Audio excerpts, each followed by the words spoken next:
we did do a little sports talk earlier, but was kind of it was something real chill, nothing too crazy. But I Well, think sometimes you gotta keep it chill. yeah, like it's kind of like NFL season just started, NBA season hasn't started yet, so it's kind of we're still in the almost in between type state.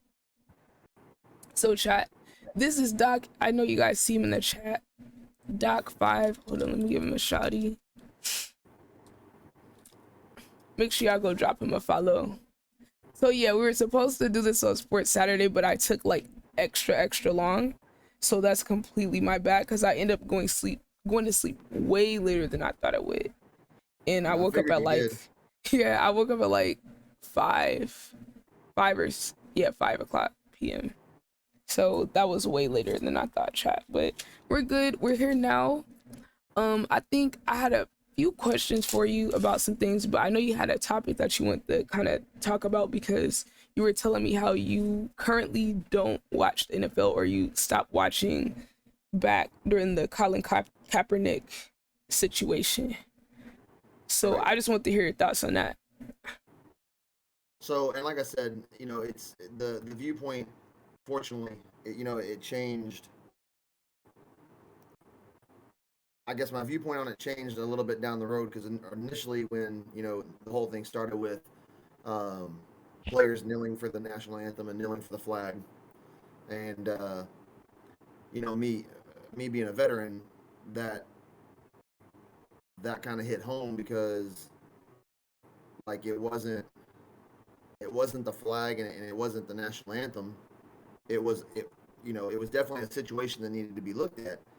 But the viewpoint that I came out, I guess, as I kind of got past my initial hurt feelings, I guess you could say, was that because the whole thing got started with the police brutality and that kind of stuff, and I started really looking at the whole situation and realized that one of the issues there is that our police departments are misrepresenting themselves by wearing an American flag on their uniform Mm, because they don't take an oath to the Constitution. They don't they they're in no way obligated to do anything like to draw arms for the federal government. If we were to have a war hit home right here on in these states, they would not be being called up to put on a different uniform and to go fight that. So I feel like we did a disservice to the community and the American public by allowing law enforcement to misrepresent themselves in that way. Wear your city's seal, wear your county's seal, hell, wear your state seal, but don't put don't put the American flag on your uniform right. because the thing that was the most frustrating to me is that same flag that everybody was kneeling at is the same flag that if we remember correctly was the flag that came out on top of a little skirmish called the Civil War. Right. And one of the things that happened in the Civil War and the reason that it happened was to abolish slavery. Right. And that was the flag that came out on top of that so-called skirmish. Right. A skirmish that took more lives than any and all of the other wars that this country has ever fought combined. That's so true. Like if you add up the deaths from World War I, World War II, Korea, Vietnam, and Iraq and Afghanistan, you don't even come close to the numbers that perished in the Civil War. Right. And so my frustration was, like I said initially with players kneeling, but then it became my frustration was directed towards the NFL commission Mm, because not that they allowed it to happen, but they missed an opportunity of ability to give knowledge to the players and to the coaches and to the staff that is not what the American flag is represents. And you can't get mad at somebody for doing something that they don't know that they're doing. If that makes sense. Yeah. Like I can't get mad at you for messing something up at the job if I haven't taught you how to do that job. If you don't have the knowledge, then it's not your fault when something goes wrong. And like I said, I think that we missed a massive opportunity to not only to the NFL and or other sports organizations that started doing the same thing because the NBA shortly followed behind them. But we missed an opportunity to the American public in general to separate the fact that these law enforcement officials who are wearing the American flag don't actually represent the country. That is that is what your military does. That's our job. Right, right.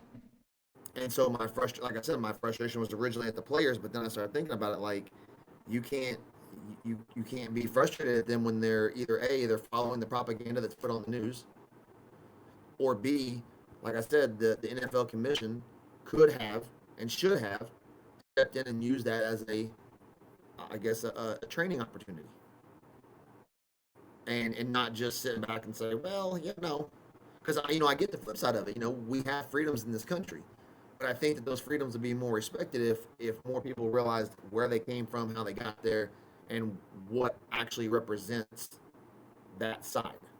And my frustration towards some of the law enforcement officials who over the years have been caught up in these scandals, they're being allowed to represent something that they shouldn't be. And it just puts it puts a lot of veterans like me at a standstill because I'm like, I can't still idly stand by and support the NFL knowing that they don't support me and my fellow soldiers who did what we did and everybody who came before us that do what they do, which is to stand ready to defend the freedoms that we have. Right. That's interesting. I haven't heard that perspective before, but I definitely understand like where you're coming from. So it's interesting to hear it because during that time I wasn't really hearing that many perspectives from veterans aside from ones that were just like, okay, like this is disrespectful, we don't like it. And it's just that was just kind of it. But like I could kind of understand why if you served in the military, there's so many things that you have to go through over there. And I don't even feel like, honestly, I don't feel like the government even respects veterans to the extent or supports veterans to the extent that they should. Like, not at Oh no, all. So, I, like, I'm currently dealing with that battle right now with the VA. yeah, I've heard about that. Feel free to share whatever you want about that. But just from my civilian perspective, it's really hurt to see a lot of people who have gone overseas or been in the military to any extent come back home and not have proper resources.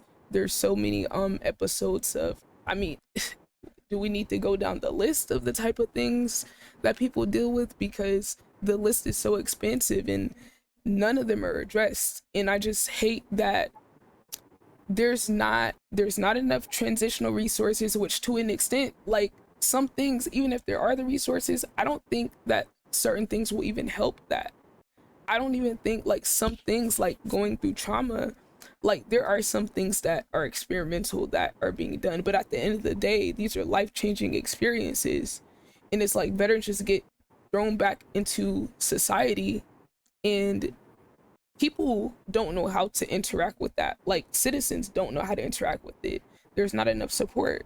And it just leads to so many more ripple effects that maybe you can only understand if you were a veteran or a family of a veteran. I would agree to that. I mean, I'll tell you this if you want to write this down. If you ever want to watch I don't know what kind of music you're into, but if you're into a little bit of everything, if you've never watched the music video for "The Wrong Side of Heaven," you should definitely watch it.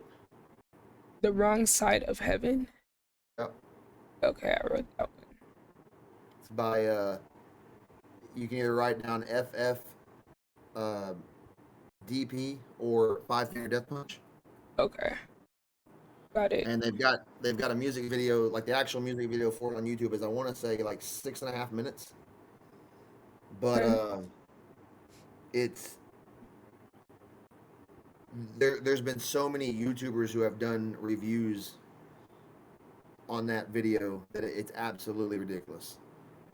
Because you wouldn't think that a rock band could come out and put something like that out. Right. Um, and funny enough, like one of their members actually now has a character on Call of Duty. Oh wow, really? Yeah, Wow. That's pretty sick. I'm definitely gonna check it out. I wrote that one down. I, mean, I almost want to say just play it now. I'm gonna save it. I'm gonna save it. So to continue, that being said, I definitely have some very complex and nuanced thoughts on this. So I definitely feel like I can understand some of everyone's perspectives, and I just choose to respect how everyone feels about this because we all have different experiences that make us feel the way we do. If you're a veteran, you're more than likely going to feel like it's disrespectful and things of that nature, and I think you have every right to feel that way. I will say, on my end, the problem with the police, the military, all that, and the American flag in general, my thing is, could it not be true that the American flag represents different things to different people? That's my question. Because I would say I've heard a lot of different perspectives, veterans, citizens, ethnic minorities, people from different countries. Everyone has different things that make them feel a certain way. And I just want to speak for my community and other people's communities. I have to ask, what does the American flag represent? The American flag was raised during the Civil War. That's valid. But America, the country, was built off of exploitation and slavery. So, how would you expect a person to feel that is a descendant of that? Would you expect them to feel the same way? Some do. Some do. There's plenty of Black people, other minorities that have American pride, right? So, I'm not speaking for even everyone that looks like me, right? But for those of us who do feel a little, I don't know. In my experience, when I see this flag, if I'm, maybe in a Black neighborhood, you get your position on the police wearing the flag, which I think is valid because it's definitely not the same as actually being in the military. I honestly feel like police are military rejects. I feel like they didn't want to commit and they didn't want to have any values. And being a police is a lot easier because it's really like a game. But aside from that, for people domestically that deal with police, this is Black, white, whoever is not basically rich, the police at any point can be against you, especially if you're poor. Like, at the end of the day, the police is not there to protect people. The police is there to protect property and people that really have social and political cachet. And sometimes it can kind of help people like here and there, but at the end of the day, that's what they're going to choose to protect overall, which is, I would use the homeless population because we know there's a lot of homeless veterans. I would use the homeless population as an example of how they're anti people, regardless what you look like, because they literally enforce like being like violent or criminalizing homeless people, when at the end of the day, that is a epidemic. Homelessness is an epidemic. Veterans who are homeless, it's that shouldn't even be a thing, right? But cops have to enact that purpose onto people. So like when you have people that are in those type of situations, either economically on hard times, veterans who should have been taken care of, those people are going to have a different perception of what that flag represents to them. So that's just domestically. And that's not even including all the racial things that people deal with on a day to day. But let's just go international. So someone that's a civilian, not someone who's a terrorist, not someone that's, actively in war or a politician, someone that's in some Middle Eastern country that has been displaced, that has had the military come into their country, that's had the military drop bombs, drones, all that. As you, as a person in the military, you go with the orders. You're following your oath. You're doing your job. But the people who make the decisions above you guys on what to do, on what your orders are, that's who my problem is with, because those are the people that are deciding what the American flag represents. So when you have a person in the Middle East or somewhere else around the world where there's military bases and there's all types of violence and atrocities and completely traumatic things, those people, I can't expect them to have some great view of the American flag. Some of them might feel like the American flag represents terrorism. If you're a little kid and you grew up with people walking on your street, people getting shot, people like, you know, even the government working with certain organizations that aren't even for the people who actually live there, you deal with those type of things and all you see is that American flag. The soldiers feel like they're doing their job. The people there feel like these are foreign people in my country. And I ask other Americans this all the time. Well, how crazy would it be if we had like Chinese tanks rolling down our streets? That would feel in like, it would be so jarring. I can't even imagine what it would be like to have like military jets flying over the skies or like drones flying over the skies. I mean, I don't even know how I would exist. Like as a person, I would be so traumatized and anxiety filled. And it's not like it's, oh, they're just like imagining it. It's not that bad. Like, you know, if you're day to day, like you're seeing people die, you're seeing all of this. And I'm talking about if you want to say, okay, we're fighting against the terrorists, we're fighting against the bad guys, I can respect that. But I'm just thinking from the perspective of someone that's not involved and it's just there. That has to be like completely, I don't even know a word for it. So like those people, I would say they are justified to feel how they feel. If they look at from their experience in their life, when I see this American flag, this is what it means to me. And it's a bunch of bad things. Can I tell that person that they're wrong? Because even me being an American and whatever violence I've experienced from police with a flag, it's nothing compared to what those people over there have dealt with. And I can say that acknowledging 400 years of slavery plus disenfranchisement for the rest of the time. All of those things affect me as a person, but I've still never experienced anything like that. So like when I try to have these conversations, I think there's validity in how everyone feels, but I feel like at the end of the day, for me, I want to drop the American. I want to drop the flag and all these other like symbolic things, and I want to look at someone as a person and hear them out, because I know that there's a tendency to have this like skewed perspective when we stay kind of in the box of what we're doing. But when I've started to meet people from different parts of the world and like become friends with them and stuff like that, it's a lot different than like growing up and seeing like stuff on the news about, oh, this is what people are like here. Like you start to see like the humanity more than like, oh, this person's from this country, they're from this religion, things like that. So as I begin to expand outside of like the American nationalist box, I realize, damn, that American pride means something different for everybody. And I don't want to invalidate someone else's experiences, because I haven't gone anything that even compares to being in a situation where my country is not in control. Not yet. I mean, some people would say 9/11, but it's like, you know, what does everyone say? We're fighting for freedoms. We're fighting to protect, you know, the country, right? So we're in the position of power. So we don't have to deal with some of the same things these other like smaller countries do. And I recognize that's a privilege.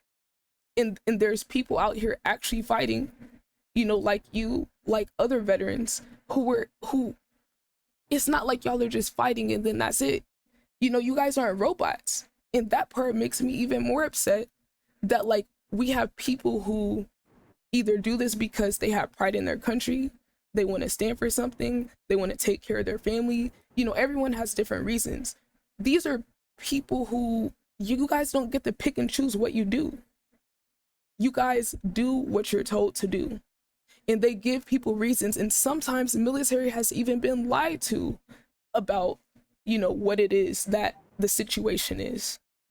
And it's like, I mean, we can go back to whichever war it was, early 2000s. How the government fabricated certain information or sensationalized certain research that they did about these weapons of mass destruction. This isn't a conspiracy. This is a fact that they misled Congress and they misled the military and even some other branches about what the actual situation was. So like, I'm imagining if I was a soldier and I'm genuinely thinking like, all right, so we're going over here because we're going to protect our country and make sure that nothing crazy happens. There's no nuclear, whatever. We got to stop these people from something doing something bad to our people. So if I found that out later, that part of that was maybe there was a little truth and then they added a lot of extra sauce on it, I would feel like betrayed because of everything you have to go through thinking one thing and there's really something else. It's really about money or getting government contracts for somebody's buddy who's in Congress, or it's a bunch of different situations. But like, I don't think a lot of people who are veterans, if they knew some of the stuff, like, I don't feel like they would be as prideful when they track it back to somebody getting richer off of it, and that being one of the main driving forces, aside from like, instead of something like fighting for rights. Like, it's easier to sell fighting for rights than, oh, we're trying to take control over this oil because like we work with this company or we're working with this country to help them protect their oil reserves. And like, it's like when you give the information to people, like what they give the details to, certain levels of people in the military, like, there's secret classes, types of information, everyone doesn't have the same amount of information. So with that information gap, I just feel like it's not really fair to like tell people you're doing one thing and then you're really doing something else. Because at that point, what are you gonna do? Like, not go in the field? Like, get dishonorably discharged? Like, what are you gonna do? Like, you have to do what you have to do while you're there. So that's really my complete opinion on it. But I know Well, that is definitely not a popular opinion, but well, I mean, on that note, but let me hit two other notes that you said. okay, So, I'm gonna give you a name of something. okay, I want you to tell me the very first thing that comes to your mind, okay, whether it's a food, a car, a person, an event, whatever. okay. Germany. World War One, Two, World War Two, Okay, what makes you think World War II? Nazi Germany. Okay, and that goes exactly to leads into about the whole um, America and what you brought up about how it's viewed, right? Mm-hmm. Do you think Germans today are happy that that's the first thing that the entire world thinks? Not bratwurst, not sauerkraut, not some automobile manufacturer, but the very first thing that pops into somebody's head when you say Germany is Nazism? Oh, definitely not. Okay. So that to fix that would be training the mentality of of everybody who's not in Germany, correct? Right, Which we can agree is nearly impossible. right, But if we look at Germany today, Germany is one of our biggest allies. right, Germany is a very well moving country. Once, I don't want to say Nazism got removed because you can never remove an idea. Um, just like, you know, in this country, um, I don't want to necessarily say the KKK, but like racist hate, no matter what direction it goes to, whether it's to blacks, to Hispanics, to whatever population it is, you can never remove an idea. An right, idea will always exist. Um, but when you think of Germany and you think of that initially, here is a country of people who have been fighting now for almost 70 years to try to change that mindset of people, right. and they just can't get anywhere with it. That's true. If we don't them as the countries around them and the people around them, if we don't give them the opportunity to get out of that box, we will always keep them in that box. Do you think the United States is making progress towards, improving their reputation military wise Well, around the so I mean, world? hang on, well, here's my thing. Take the military out because Okay, there's a concept of the military that we have to that it has to be given its own little niche, right. I guess you would say. Okay. But what I was saying about Germany and Mm-hmm. how it relates to something else that you brought up, which is America. Okay. If if we continue to look at America to what it was pre-Civil War, which was, yes, I mean, we had slaves and we were not doing great things. If we continue to look at America from that stance, never allow America to climb out of that box either. And we're doing that internally to ourselves. So what I would say to that is it definitely takes a certain amount of privilege to be able to say that. And in your experience, that's valid. In my experience, that's not valid because I can sit here and go from post Civil War to modern day on how the United States has continued to disenfranchise Black people and other minorities. So if you would like to go down that path, we could talk about the war on drugs, how it disproportionately affected Black people. We could even talk about how Black soldiers came back after they served in Vietnam and weren't given the things that they were promised. Modern day, we can talk about redlining. We could talk about how the United States government subsidized suburban housing for white families only, which is, of course, property's the number one way to build, acquire, and maintain wealth.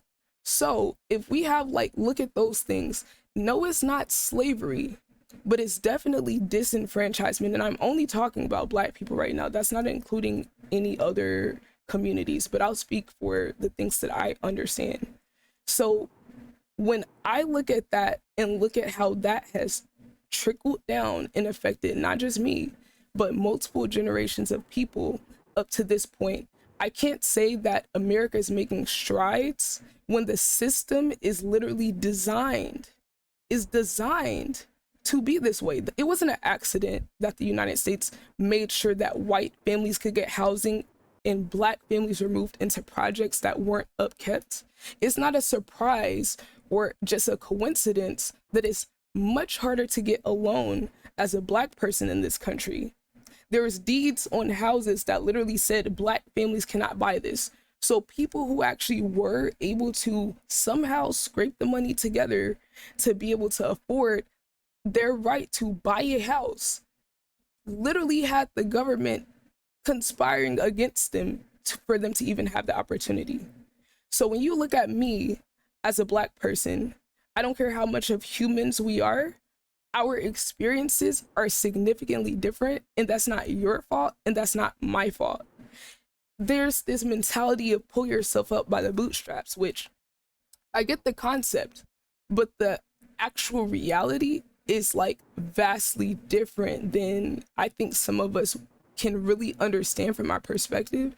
And this is why I think it's important to engage with people that have different perspectives, regardless if you agree with them or not, because at the end of the day, gaining more perspective is always going to be a positive because someone might have a lived experience that's different than anything you would have imagined. So it's good for us to listen to each other regardless. But when I look at those socioeconomic things that have affected the Black community, that wasn't something that we had a choice in. So now you have a ripple effect down multiple generations of people, leading you to the person you're talking to right now. And I'm unpacking, why is it that I have all of these different things to deal with in my life that other people kind of dismiss as even being a thing.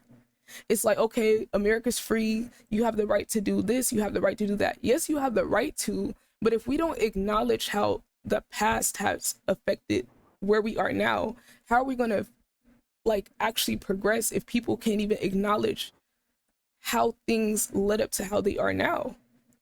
It would be nice to kind of just forget it, but what about reparations even being a thing?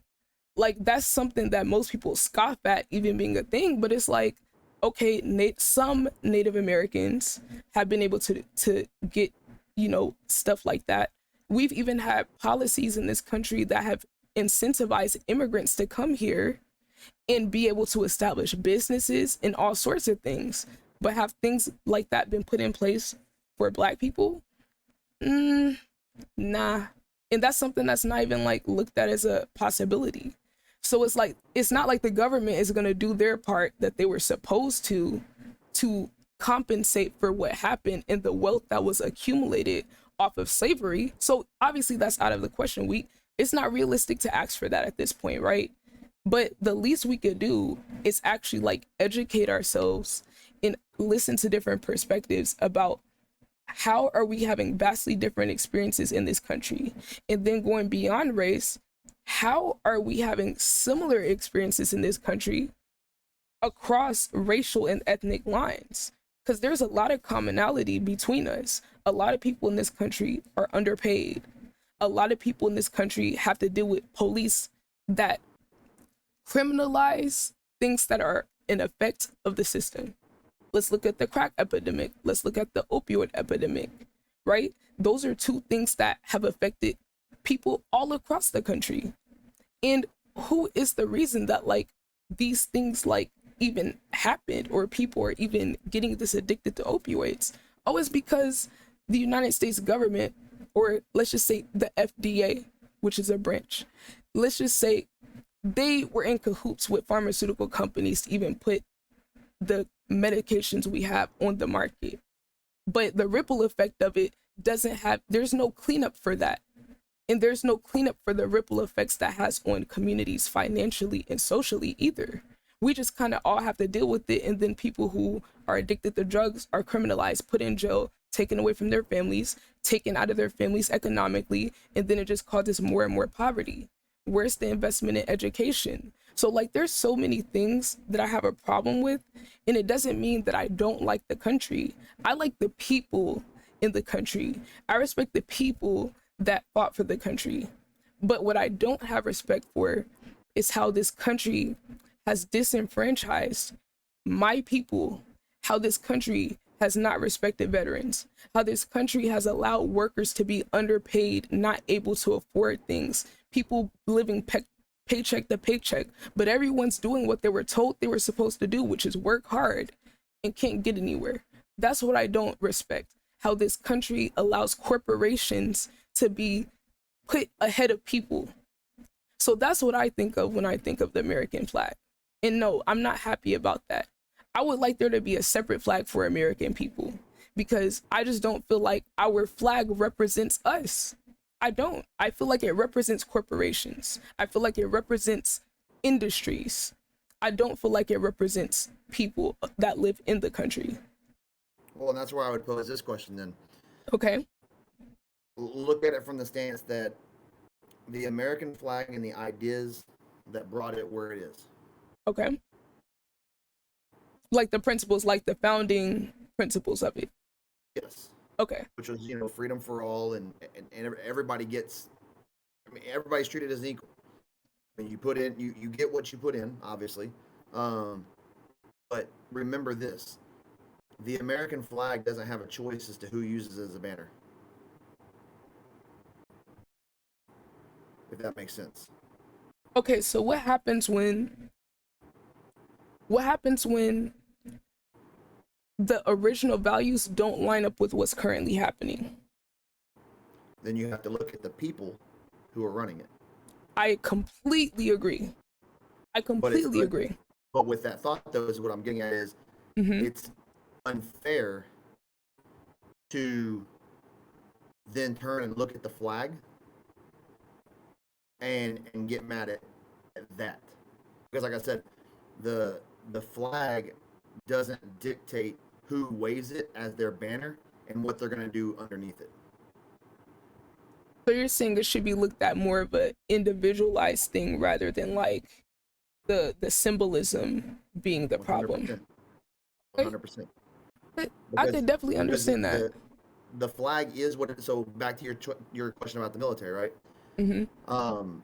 The soldier who's wearing the flag, he doesn't have a choice if his commanding officer says this is the street we're going to go on, and this is what we're going to do, and if anybody gets out of line, shoot them. I mean, he can say no, but then he can real quickly find himself in jail. He can real quickly find himself with a dishonorable discharge, and he can real quickly try to figure out how he is going to start a new life with a discharge that is going to nearly affect his ability to get a job even at McDonald's, Right. because you don't get an opportunity when you fill out that application to be like, oh well, my dishonorable is because I chose not to do something illegal. Right. Right. When you fill out the application, that's is it honorable or dishonorable. They Right. don't ask for anything after that. It's Mhm. just honorable or dishonorable. So he's kind of stuck in a rock and a hard place Right. to where he signed up to support and defend that Constitution, that an original belief that brought about that flag. But there are people above him that are using that flag Mhm. for their own gain. That Right. doesn't change what the flag means or what the Constitution means or what it started out to be. And like I tell people, I'm like, do you think our forefathers aren't turning over in their grave right now, watching what our modern day government is doing? Because they worked so hard to get something established and to build something up. And then people have taken that for their own gain and are deteriorating it at rapid rates every year for their own incentives. Yep. Like I can't control that the oil companies were pumping money into different people running for offices and this, that, and the other in you know in the early 2000s and saying, well, we need to go do this, we need to go do this, and we need to go do this, and here's $1 billion if you do it. Right. Me as a soldier, I don't get a say in that. Me as the soldier, when I went to sign up for the military, I did not take a I did not take an oath to any individual. And this is what a lot of people don't understand. When you sign up in the military and you take that oath and you put your hand on that Bible, you are not swearing allegiance to this country. You are not swearing allegiance to any one individual. You are swearing allegiance to a piece of paper. Right. The very first sentence in that oath is, "I do solemnly swear to protect and defend the Constitution of the United States of America." And then it goes on to say, "against all enemies, foreign and domestic."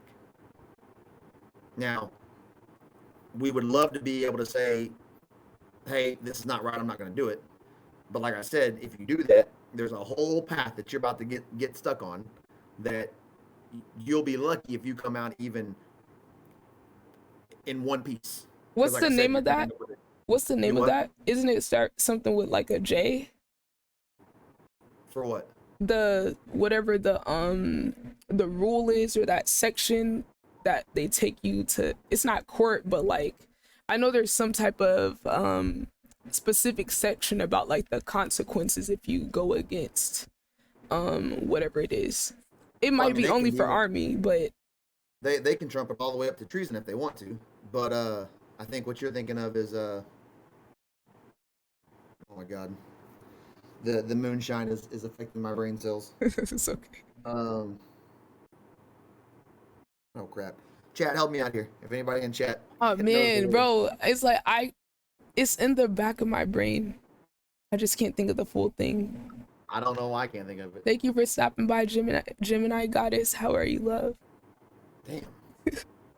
It's gonna kill me to not think of this word, but you know what I'm talking about, though. Yeah. So Well, that's and what like you're I talking said, about. yeah. So the soldier doesn't get that opportunity because the other thing you have to understand too is when you pledge allegiance or not pledge allegiance when you take that oath, the one thing that soldiers don't understand because there's nothing to explain this to them, but while you are there, all those rights that you are supposedly fighting for and defending against, you have to lose them. Mm, You have to give them up while you wear that uniform. You no longer get freedom of speech. You no longer get those rights that you are thus defending against. Because freedom of speech would say you can stand out on the street corner and say, I hate the president, he's an idiot. I say that, I go to jail. So I would say, like, okay, you took your oath, so I know, like, obviously, like, you care a lot about the country and like these rights and stuff. But like on a personal level, how did that feel like to operate in that like realm of kind of not being able to have that full expression? Like, did it take a while for you to adjust to that? Or like, how did that go? They don't tell you because they don't want you to know. Oh. Yeah, I didn't know that. I knew there was like rules and stuff, but I didn't know that it was like that extensive. Oh yeah. I mean, like I said, the easiest way to decipher it out to any civilian is you pretty much, without knowing it, you give up your rights that you are defending for your time while you wear that uniform. Wow. And if you want a prime example, if you'd ever seen the article in Rolling Stones where the major made a comment where Barack Obama's military plan was ridiculous. He used a different word, but he said ridiculous. And the soldier or the command that soldier fell under, in my personal opinion, was probably one of the greatest generals that we've ever seen in modern time. Um, basically, because obviously, whether he was offended by it or not, like I said, it doesn't matter how the president felt about that comment. There is a whole thing that just the whole Pandora's box that just got opened by that comment being made. Oh wow. And so what ended up happening from that was that general and got brought to the White House and was basically given two options. You either hire that major and we make a public spectacle, or I want your resignation on my desk tomorrow, and then I'm going to fire him anyways. What? And so both of them out the door. The general said, I'm not going to tell him that he's not allowed to have his freedom of speech. I'm not going to tell him that he's not allowed to feel how he feels. So I guess, sir, you'll have my resignation on your desk in the morning. Oh wow. And I was at the particular ceremony for this general. Oh wow. Like I said, if you want to write his name down, you can Google it later. It's General McChrystal. One of his majors, for whatever dumbass reason, excuse my French, chat, decided he was going to do an interview with Rolling Stones, and they asked a certain question, and he answered it fairly. Wow. I mean, because to me, personally, I think that no president should be given the title Commander in Chief unless they have previously served. Right. I've always found that very weird that like the military operates like within themselves and of course like with corresponding like committees and other like people that are involved, but like they always explain to us that the president doesn't have like as much power like as the title says. And I was like, but why would they call him that? Like, wouldn't that be like for like the top military person? But like, apparently not. Well, so basically, there again, like everything, it's kind of a backward system. And because I see the comment, if you don't mind, Oh yeah, go ahead. Gemini, if you have any particular questions, go ahead and throw them in chat. And if Sierra doesn't mind, I'll do my best to answer them. Oh yeah, please. But so we have what we call, if you probably heard of it, the Joint Chiefs. Right, right. Different generals from each branch sit on this board. But anything and everything that they want to do has to go through the president. Like it's his decision. And so if you'll remember back when the night that we did the raid on Osama, there was a phone call made to the president. They had to wait for everything to happen. Here the go. Okay, they got the go. Then that information has to be relayed to the team. Then the team gets ready, they go, and then the president was at some particular event when the call came through and said, "We've got it." Right. Now, to me, you've already put us in that country. Just let us do what we do. You've made the decision to put us there. Now let us do what we do. Because you tying our hands is only putting us in more danger because we can't operate the way we're trained. And that's Right. why I said earlier, the military has its special niche to where, the idea of a police officer is to protect the streets that he's on. Whether it's from people speeding, whether it's from people selling drugs, whether it's from people carrying guns, et cetera, to protect the streets. What people don't understand about the military is there's a small branch or small group in almost every branch that is your combat arms. And as bad as this sounds, when those combat arms groups are activated, they don't go anywhere to be your friend. They don't go anywhere to be your police. They are there to kill you. That is their whole job. That is what they are taught and trained every day on how to do. So when you send those groups of people into a foreign city, Mm-hmm. you have to understand that is what they are there to do. Right. Nobody looks at a bulldozer and says, "Oh, this is going to build something." No, the hell Right. it ain't. That vehicle was built strictly to knock things over. That's it. Don't try to modify it. Don't try to do anything else with it. Let that vehicle do what it was designed to do. Right. Thus, these combat arms groups, let them do what they are designed to do. And because, like I said, you've already made the decision to put us there. And I think that when a president doesn't have the knowledge of the military, like they haven't served, they don't understand that. Oh, so You don't that's what was going on in you that don't understand what situation. putting my boots on that ground means. Right. Like I'm getting there and I am excited on the plane to kill something. Right. So that's what was going on with the Obama situation. Well, I mean, it happens in every administration, and I'll say like, so I didn't vote for the Trump-Hillary election, right? I had a lot of strong opinions on both. I can honestly tell you I would have never voted for Hillary to begin with, just because I saw things over the years when I was in that for the military side of me, no, you're not about to be commander in chief. Hell no, nope, because I saw very bad decisions that got people killed because of the delay and the insignificance they put on certain events. Right. I also didn't want Trump to be president. And to be honest, the person who stood in the middle didn't make enough sense to me to want to vote for them either. But you know, the funny part to it is that if I knew that if Trump could go in there and not turn it into a freaking reality show, at least on the business side of things, because I mean this is a man who has a company that's went bankrupt 8 times and is now still turning a profit today. He might be able to help us with our debt situation. You know, because he has that business knowledge, he has that mindset, and if he could get in and just focus on that, which like I said, it was going to be a flip of a coin as to whether or not he could do that and not turn it into a reality show, and he very quickly turned it into a reality show Yep. using Twitter and using whatever else and saying the things that he said.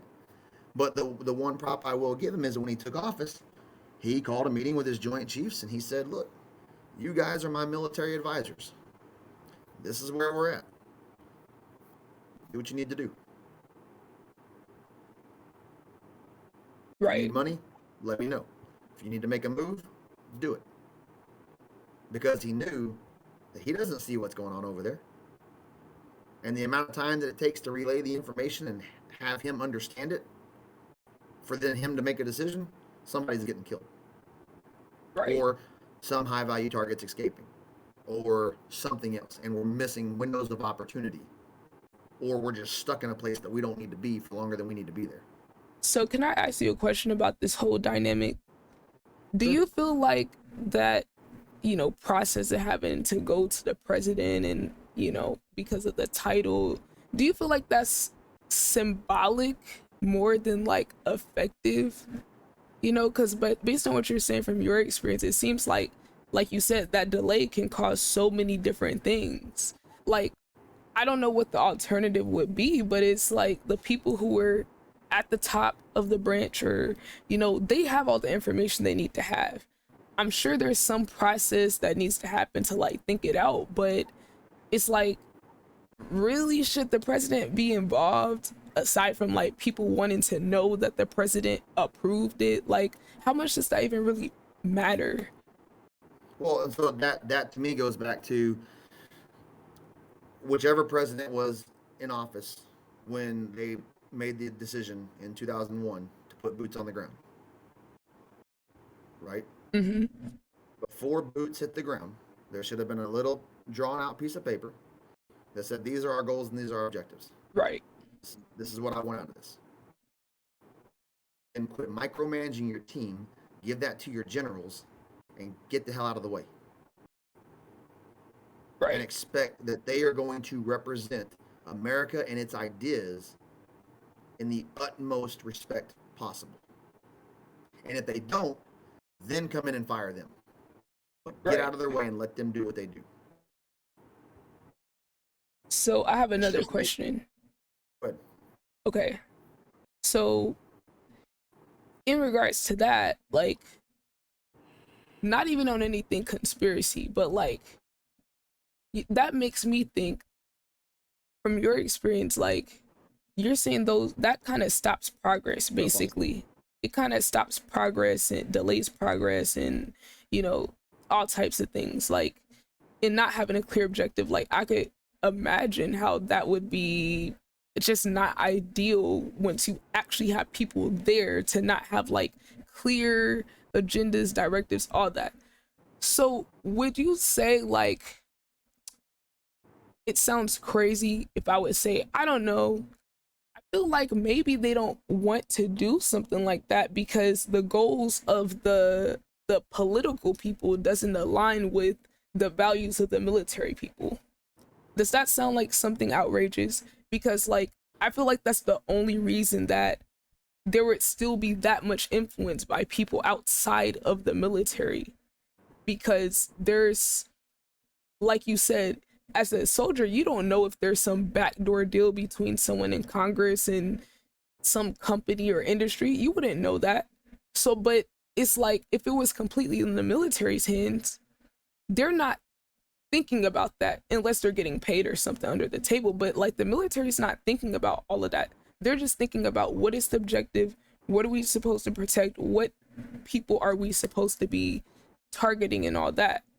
So like, there's not an alignment there. That's what I feel like. There's no alignment there between the people that are fighting and the people who can make some of these pivotal decisions. Do you right, think that's that's why I fair to said say? that's why I feel like the military ought to be looked at differently. I feel like yes, it needs to have government funding because there's no other way for it to get its funding. But once you decide to take us out of this country and give us a job to do, then get the hell out of our way and let us do our job. Give us what the goals are, give us the objectives, and then let us go do it. Right. Because the longer that you dictate what I'm doing, the longer that you stand in the way, like I said, the more issues that you have. And like you know who our first president of this country was, right? Right. It was George Washington. Okay, you know who our first five-star general of the military was? Was it George? Yes, sure was.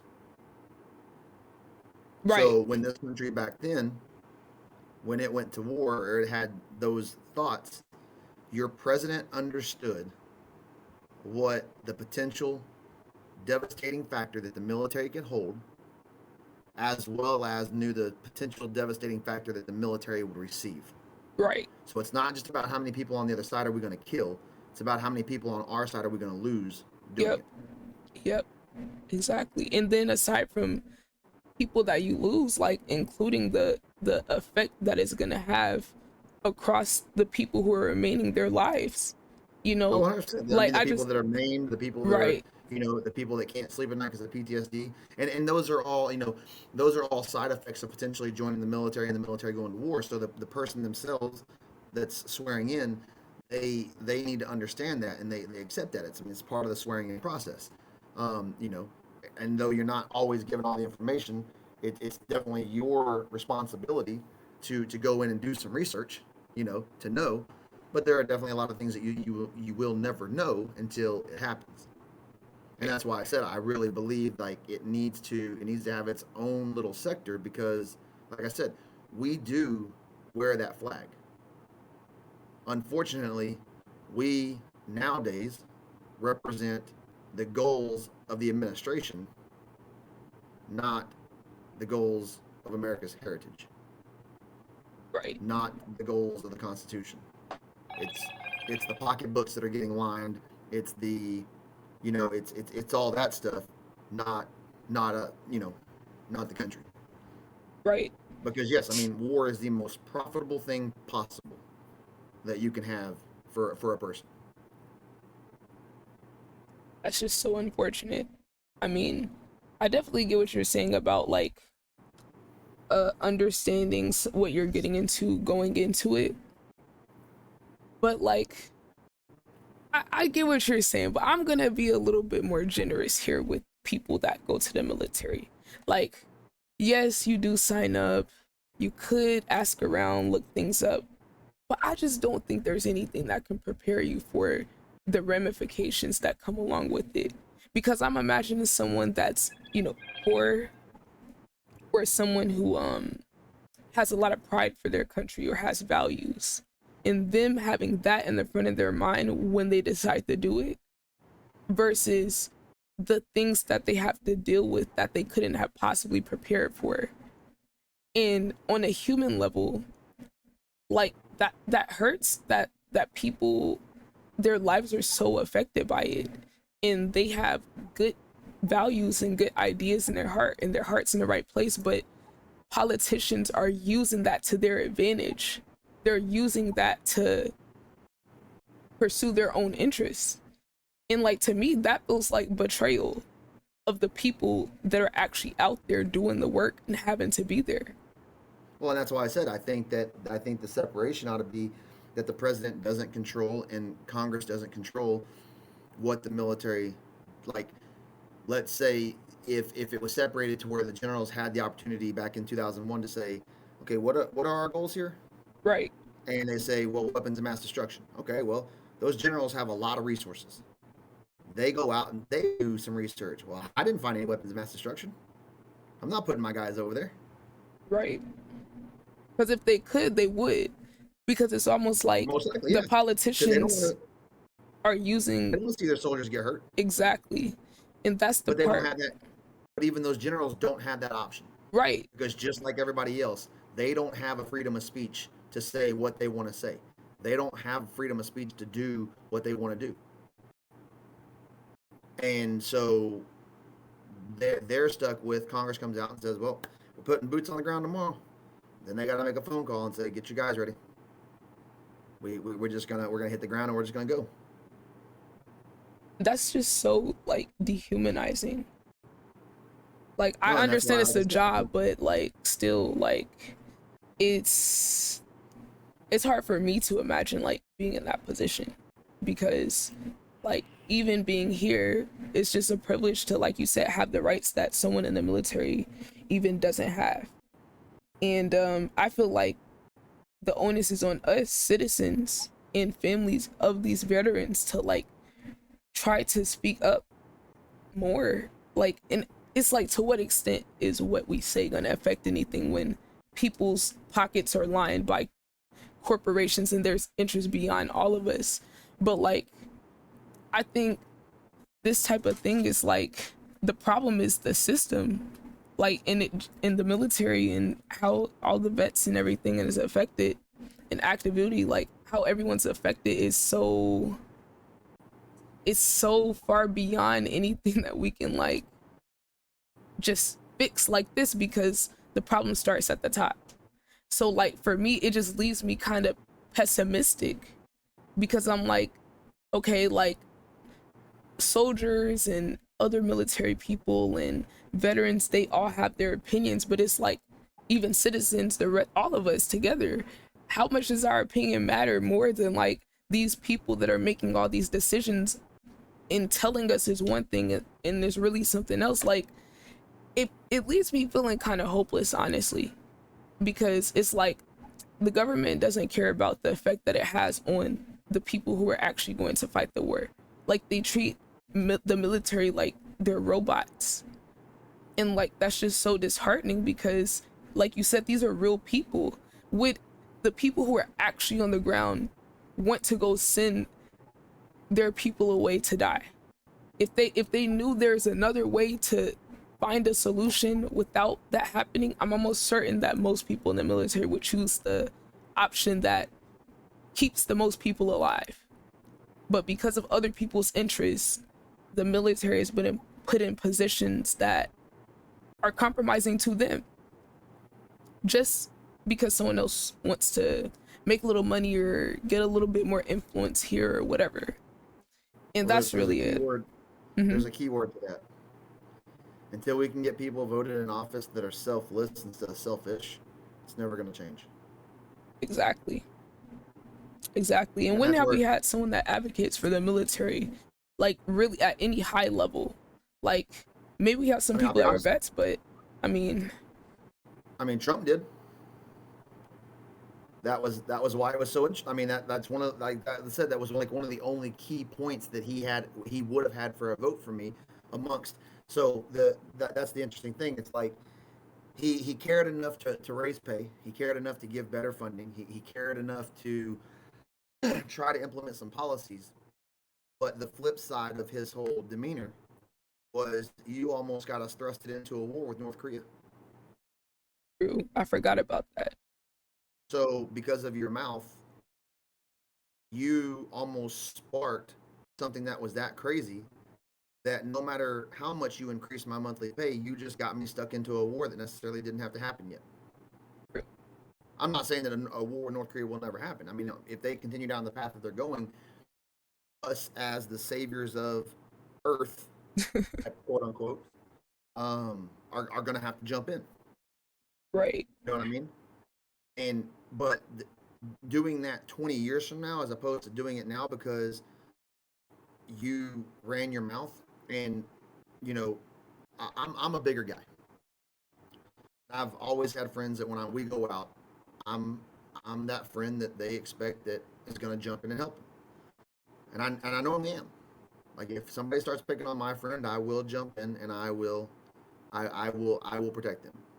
But I've always told my friends, if you get out there and run your mouth, so long as that fight stays 1-on-1, you're getting your butt whooped. Because Right. I mean, once you hit the ground, I'll step in to make sure you don't just get slaughtered. But if you want to run your mouth to somebody, I'm going to let you figure it out. And it's that concept of people walk around with a big stick Mm-hmm. and they act because they know they got that big stick to reach out and swing it. Right. Well, the military is the end of that stick. And the problem is when you're the person swinging that stick, you don't ever look back at that stick after you swung it and see the damage that was caused to it when it made contact with whatever object you hit it against. True. And if that stick breaks, you just go find a new one. And it. And that was my issue with Trump. He walked around knowing that he had the biggest stick because currently, somehow, we still have the greatest military. We're not even going to get into Who's that. number two? Who's number two? I would probably say China. Oh, okay. Who do you think? I was gonna guess China or Russia. I was thinking USA, China, Russia as like top three, but I don't know if there's another third. I'll tell you this: Russia's not even a top contender now. What? Wait, after the whole If they, oil thing? no, if they were a top contender, this whole thing with Ukraine would have already been done. Mm, okay, who you think is number three? Hmm.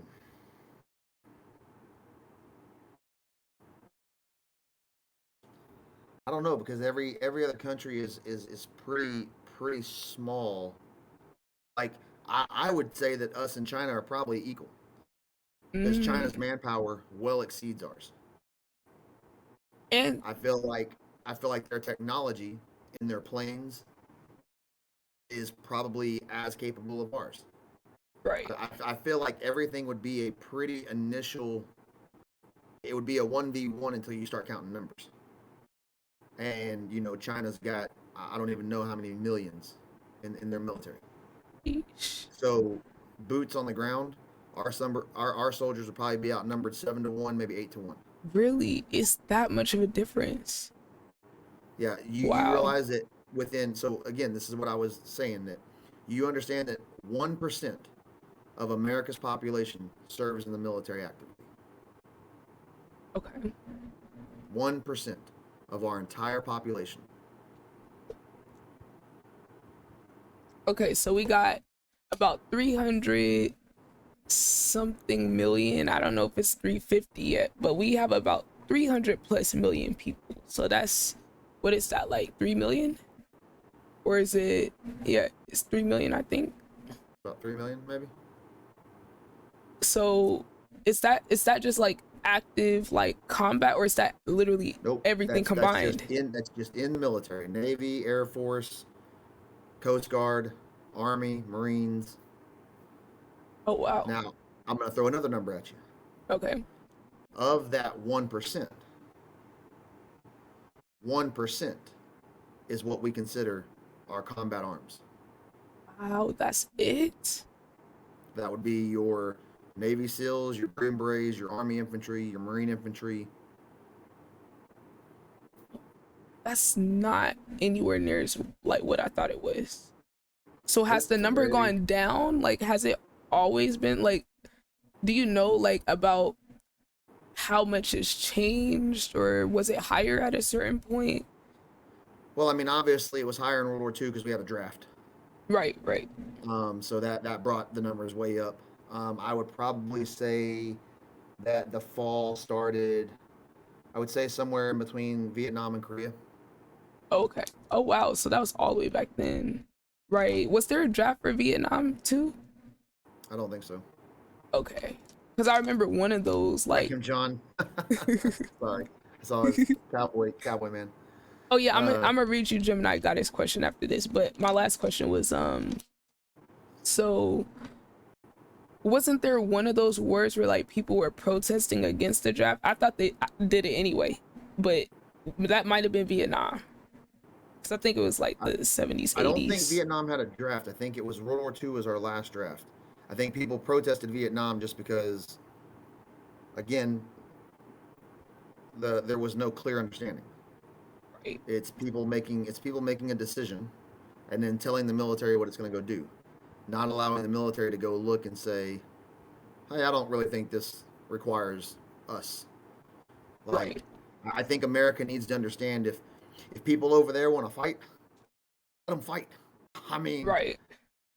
until they bring that fight to our doorstep, or until somebody reaches out and says, "Hey, we need your help and we're going to pay you," which at that point we become mercenaries.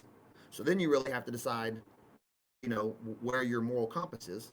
Right. And it's not going to be as easy to sell being a mercenary to people as, whatever they decide is the narrative. It's easy to 100%. But I sell a mean, narrative. that's kind of that we looked at it as, we're not going to let Nazism exist, Right.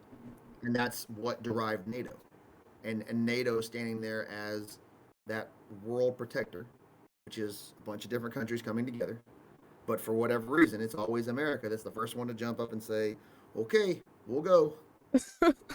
No, I you're think right though. sometimes, Like I historically, think like sometimes we need to be like, "Hey, look at that country next to you who's in NATO, and let them go do it." right.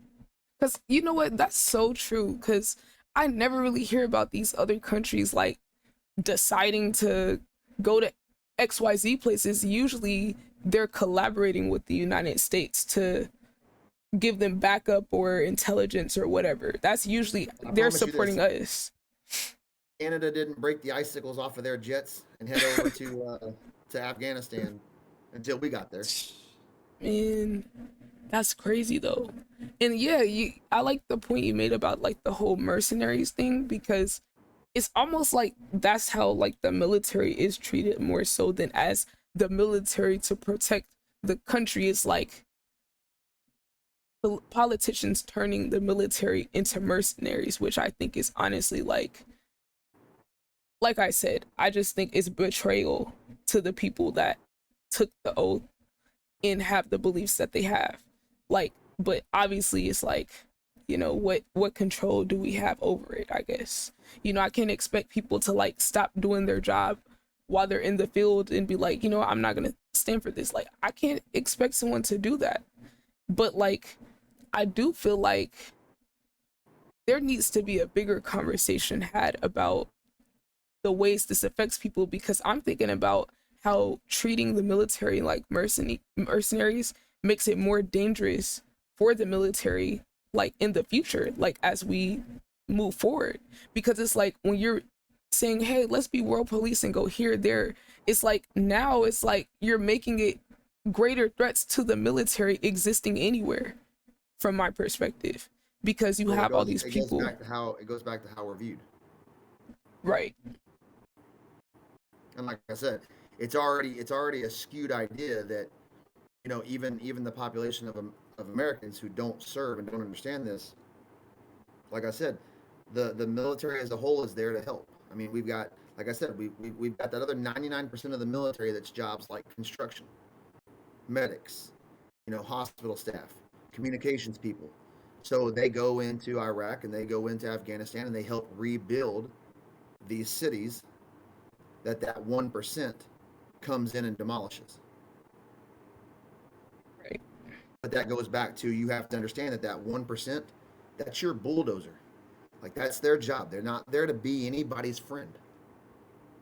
They are literally there to kill you. And do you feel like it's like, I wonder, like, for the people that aren't that 1% that you're talking about, do they feel like any type of way that, like, when people think of military, they're thinking that that's everyone in the military?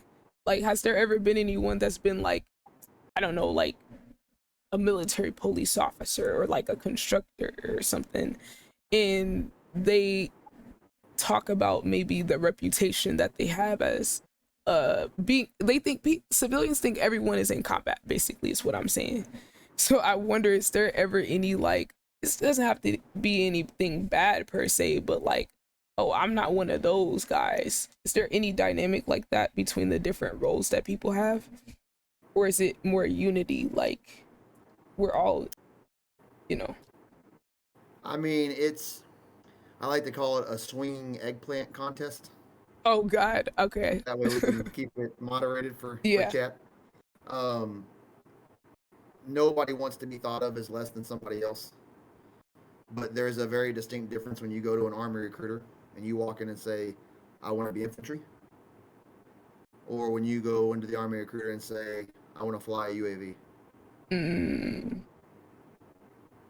And there right. was a big debacle a few years ago that the people who were flying UAVs were talking about how they were upset because they're not awarded specific medals and ribbons and awards that are dedicated for combat.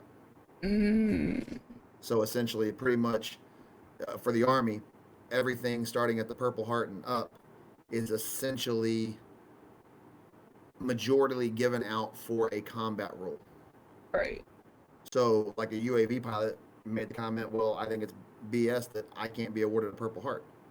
Well, Mm, you got the whole infantry stands up and goes, what the hell do you need a Purple Heart for? mm, You're sitting in California playing a video game. I'm sitting here with a bullet getting shot past my head. The hell right. with you getting a Purple Heart? What the hell do you think you Right. deserve it for? And I mean, I'm not saying that those UAV pilots couldn't experience PTSD, because I don't know what our drones and everything have and or what their capabilities are. But like, if let's say you have a drone that has a camera on it that you can view as easy as we can view on Twitch, so I can see your facial expressions, and I fly that drone that's got a demolition device attached to it directly into you. You hear it coming, and I see the panic on your face at the very last second before I blow it up. That may give you nightmares because you'll remember that face that you just disintegrated. Right. But that face didn't have an opportunity to shoot back at you. Mm-hmm. Whereas your boots on the ground, they're going to see that same face as they're shooting it, but that same face is also shooting back at them and could possibly hit them. Yep. So there's definitely, so yes, in the military, I feel like there are certain people they're pissed off because they're like, well, there's a whole set of awards that we're not available for. Well, your job doesn't dictate you being able to receive those awards. And sorry, but in the military, there is no second place trophies given out. There's no participation trophies. I mean, yeah, like I'm You sure you either there's do or you something. don't. Yeah, because I mean, there's definitely a and to big me, difference. I feel like that it needs to be that way because if you just start giving Purple Hearts out to everybody, you you deteriorate what the meaning of that medal was. Because it's like, what's gonna be the distinguishing factor for like what it means? Because like when it was originally made, it was for somebody that was in combat, right? So, I mean, it's always been in combat, but it was more or less the lines of like it had to be something as obvious as you got shot, were stabbed by an enemy's bayonet, you were blown up by a cannonball, or no, or some type of explosive, something like that. Like you took physical trauma to your body. Right. And then when as wars progressed, and especially like in Iraq and Afghanistan, when you're driving Humvees down roads and things like that, the question came in to be, well, if a Humvee gets blown up, it's got armor on it. But let's say you've got a soldier sitting in that Humvee that his head slams against the side of the wall, and even though his helmet initially protects that blow, he still receives a concussion, or he gets put into a coma, or whatever. Now, does he deserve a Purple Heart as well? Well, I feel like, yeah. I mean, he's actively in a combat zone. He got blown up by an enemy's device, and he is suffering trauma because of that. But that does not mean that UAV pilot who stubbed his toe walking into the office deserves the Purple Heart. Nah, You there's see a what I'm big saying? difference. Yeah, there's a big difference there. Like, And so, I mean, yes, I think everybody in the military likes to think that they are, and I've heard this comment made before. Like I heard a medic one time say something about, "Oh, I'm a combat medic," and then I heard an infantry guy turn around and go, "No, the hell, you're not. You're a medic. You ain't never seen combat. You cannot attach the word combat to the front of your name. You've never seen combat. You're a medic. You go see combat, and you're in there with us, and you're in all that shiznit, and bombs are going off around you, and you're shooting and stuff. You can then call yourself a combat medic." eh, I mean, do you think they're a combat medic? Do you think they should be called a combat medic? I mean, are you a professional basketball player if you've never gotten played to play basketball? Nah. I mean, it's interesting. So, like, combat medics, they're in a separate place than everybody else. Unless you're like, are there medics that are in the field though? Like, are there actual combat medics that go with groups No, I mean or every every MOS or every job I would say has the opportunity to potentially be put in combat because you never know what your job is going to require you to do. Like let's say a Humvee breaks down on the road. Well, guess what? We got to have a mechanic come out here and fix this thing unless we're going to drag it back on a tow truck. And we have vehicles to drag them back, but there could be a chance that we load up two mechanics and grab your toolbox and let's go. We're going to send you out with the infantry. They're going to be your protection, but here's your weapon because it may get hairy enough where we need y'all's help. right? Supply guys, supply guys could be having to go outside of the base to bring troops who are in contact, directly in contact, more ammunition, more water, more food, more whatever. And there is a chance that on the way there they're going to get ambushed. So they've got their weapons and they're ready to go. Okay, that But makes until sense. they, again, like I said, until you get paid to do something, you're not a professional at anything. Right. You can be the best, you can have LeBron James' skills playing basketball. But until you make $1 from doing it, you're not a professional. So, like I said, I thought it was a funny comment because these two got to arguing about it. But at the end of the day, no, you are just strictly a medic until you go see combat. Just like infantry. I mean, their job is to go fight the war. And you are an infantryman when you go into basic and you pass and you go to your AIT and you pass, you become an infantryman. Well, you become a combat infantryman once you come. So they don't take it away from themselves either. And they're the first ones to rag on each other when somebody says something like, "You ain't seen combat, shut up." Right. I mean, yeah, you're in the infantry. Yeah, you signed up knowing that your job is to go do that, but until you've done it, don't act like you have. Yeah, that So I makes mean, it goes both sense. ways. But I mean, you definitely, like I said, you definitely have, like, you'll have your groups of like, I would say probably like a big group of them would be like your MPs that would fall into the category of the question that you asked. Like, they're there to protect and keep pace with what the infantry's done. So the infantry goes, takes over an area, carve it out for their operating base, and then you got to have somebody to protect the gates. Well, who best than who's trained how to do that? Because your MPs are trained to be a little bit more civil. Like I can tell you this, when I went to basic, it was funny because the only word I was allowed to say for 14 weeks was the word kill. Didn't Oh matter what was wow. said to me. Didn't matter what was said to me. The only word I was allowed to respond with to my, I guess you could call them supervisors, was kill. They said, "Are you hungry? Kill. Are you thirsty? Kill. You hurt? Kill." That was it. And I finally, when we were Wow. leaving, I finally asked one of them. I was like, "What is the point of this?" And they directly looked at me in the face and said, "Because when you leave here, the only thing that you'll want to do is either go get laid or kill something. And most of y'all aren't going to go home and see family. So guess what? The first thing you're going to be looking to do is kill." And it was, that it's a psychological mindset that if you, as the, that everybody tells you, like all like your motivational speakers will be like, when you wake up and you go look at yourself in the morning, tell yourself that you're stronger today than you were yesterday, and today's going to be a good day. And that way you leave the house with that mentality, right? Right. It's a psychological thing. Now, do I think that any of the other MOSs go through that same crap? Hell no. They probably say yes, sergeant, no, sergeant, or yes, drill sergeant, no, Mm. drill sergeant. Okay, I've heard about this dynamic between the different branches and stuff because I have people in my family from different branches. My grandpa was in the Vietnam War. Um, I had my uncle, he was active during the time of early 2000s going to the Middle East in the Coast Guard. And my aunt she's in the Air Force, and they always joked about how like the Air Force people had like the most luxury like out of all the branches, and like just different freedoms and ways that they can operate versus like the army. So they say like the army not necessarily is the hardest, but has some of the harder conditions than some of the other branches. So I, that's kind of what she I'll made me say think this. about.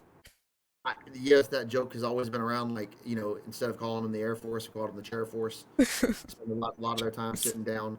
I can't really speak for conditions of all the different branches just because, I wasn't in the Marine Corps, I wasn't in the Navy. They may have real shitty environments. I know that when I went to basic for the Army, there was a new housing being built for soldiers at basic training. We didn't get to stay in it. I remember being in a building that my bed was directly under a leaky roof, and it's annoying to have water dropping on your head. And I remember moving my bunk, and it was caught within minutes of me doing so. And then I got to spend the next 30 minutes with water being dripped on my head just to let me know that I was going to get used to it one way or the other.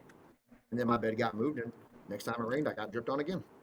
Oh wow. Um, so I think that yes, there's a lot of things that the military hasn't had money to update, and I would say that there are definitely certain branches that feel the effects of that more than others.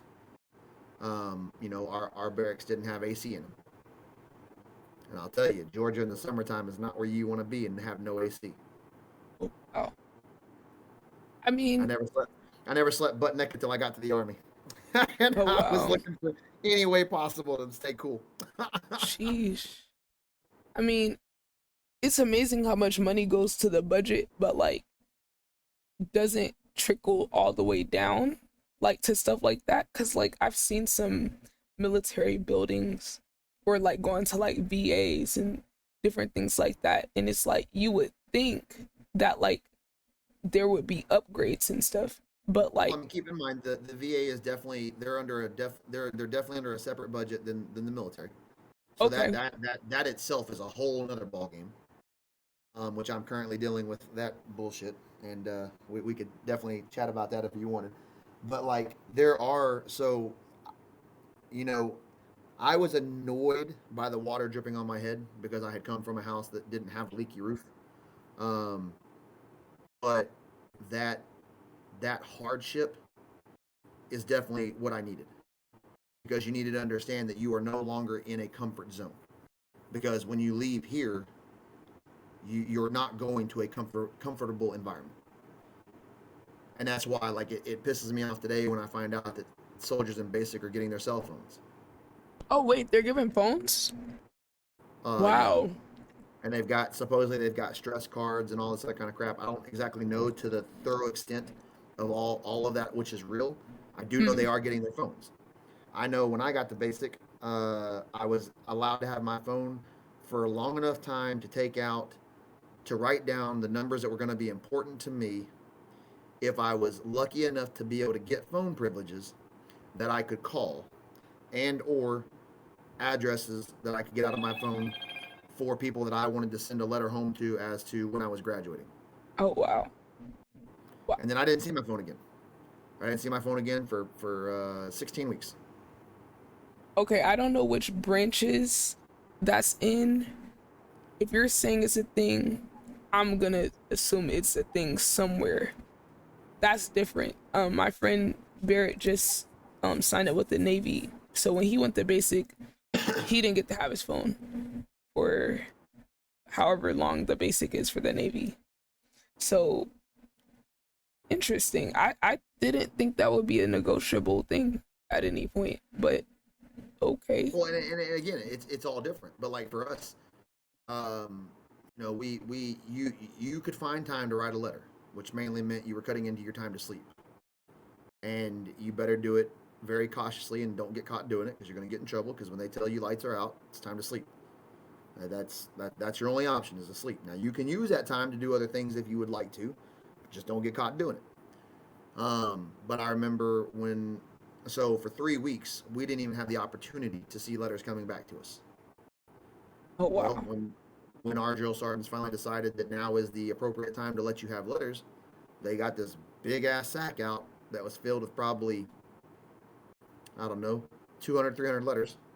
And they were all separated out by, they like these all belong to this soldier, these belong to this soldier. And they, my last name being Anderson, I was first up.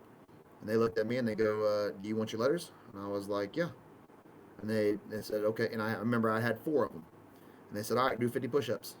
Oh Lord. For the So letters. I did 50 Dang. push-ups. And I got done with my 50 push-ups and I stood up. And what was I expecting? The I was expecting to letters. get yeah. Right. I was handed 1. Oh. Oh wow. And I was like, well, what about the other 3? And then I was told that because, I had questions that I was not allowed to ask to do another 50 push-ups. So I did another 50 push-ups and then I stood up. And they looked at me and said, you want another one? Do another 50 push-ups. So if I wanted my letters, each of my letters, I was going to do 50 push-ups to earn each of them. Oh wow. And then the thing is, I have no control as to when I write a letter, if it's actually going to get out that next day. Because I'm not the one taking the letter to the post office. Right. So, and maybe other jobs in the Army experience that same kind of basic. I don't really think that they did. Because I also know that there were other, because I got to see other MOSs at the same base that I was at. And they were definitely treated a hell of a lot different than I was. Or I would say we were. Like I Right. remember the first time we ever went to the chow hall. It was breakfast. I was starving. And they looked at me and said, do 15 pull-ups. And at the time, I couldn't even do 15. I couldn't do 1 pull-up. So I couldn't do my 15 pull-ups, so I got to walk right through the doors into the chow hall, walk right to the next doors, and stand outside. While the other individuals who could do 15 pull-ups got to go inside and eat breakfast. Oh wow. I also remember soldiers who were deemed too heavy having moderated amounts of food given to them Mm. to help them get into shape. Soldiers that were a little too skinny got extra food. So I real quickly learned how to do fucking pull-ups because I was a big boy and I wanted to eat. I didn't care how bad the food tasted. If I was going to figure out a way to do 15 pull-ups or I was going to stand out there die trying since I realized that my only option to eat was to get these pull-ups done. How long did it take you to like figure it out? I missed 4 meals. Oh And wow. I think Heaven's Angels came down and helped pull me up that bar a couple of times. Cause, So like what do you have to do to work on it? Do you just literally work on only the pull-ups or you got to do like core exercises or like so I will say because you know about my channel. like what Right. but the real side of my channel that I knew wouldn't gain any traction early on, Right. but I'm hoping that now it will take off.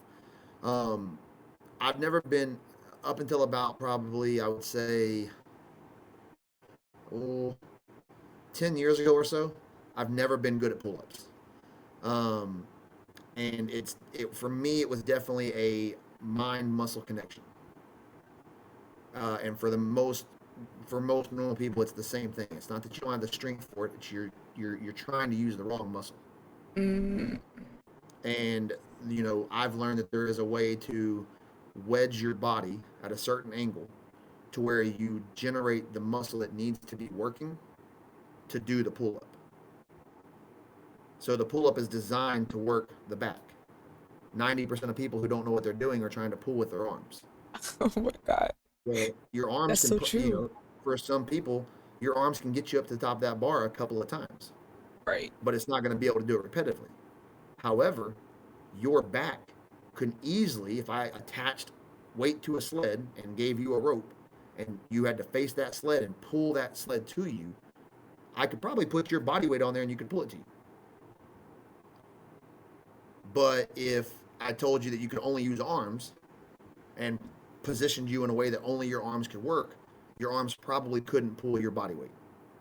So, like I said, it comes down to being a mind muscle connection. And I never did pull ups before I joined. So, it was every chance that I found where I could hang on something and try to figure out how to engage that appropriate muscle, I would hang on something and try to engage that appropriate muscle. That's so Because cool. because otherwise I wasn't going to eat. Hey, and just in case she's going to bed, what was her question? So she said, "Do you think her son like wanting to go to the military? Do you think it's something I should support or try to talk him out of? I wouldn't mind him going to ROT or something so he can see real life." So she was talking Okay, about her son is 6 years old and wants to go to the army. okay. So, I can, so having a son myself, I can say two things on that. I do not want to have the conversation with my son as to whether or not he's going to join the military. Because the way I feel about it currently, I will tell him no right out the gate. The reason being is when I joined the military, I was raised in a very disciplined environment, and I didn't operate well without that discipline. And I also needed time as an adult to have that same discipline while training myself, if that makes sense. Right. Because when I was a kid and I lived in my parents' house, I was disciplined and I had chores to do, but pretty much somebody was always doing the bigger stuff for me. I wasn't paying the light bill, I wasn't paying the rent, I wasn't paying the car note.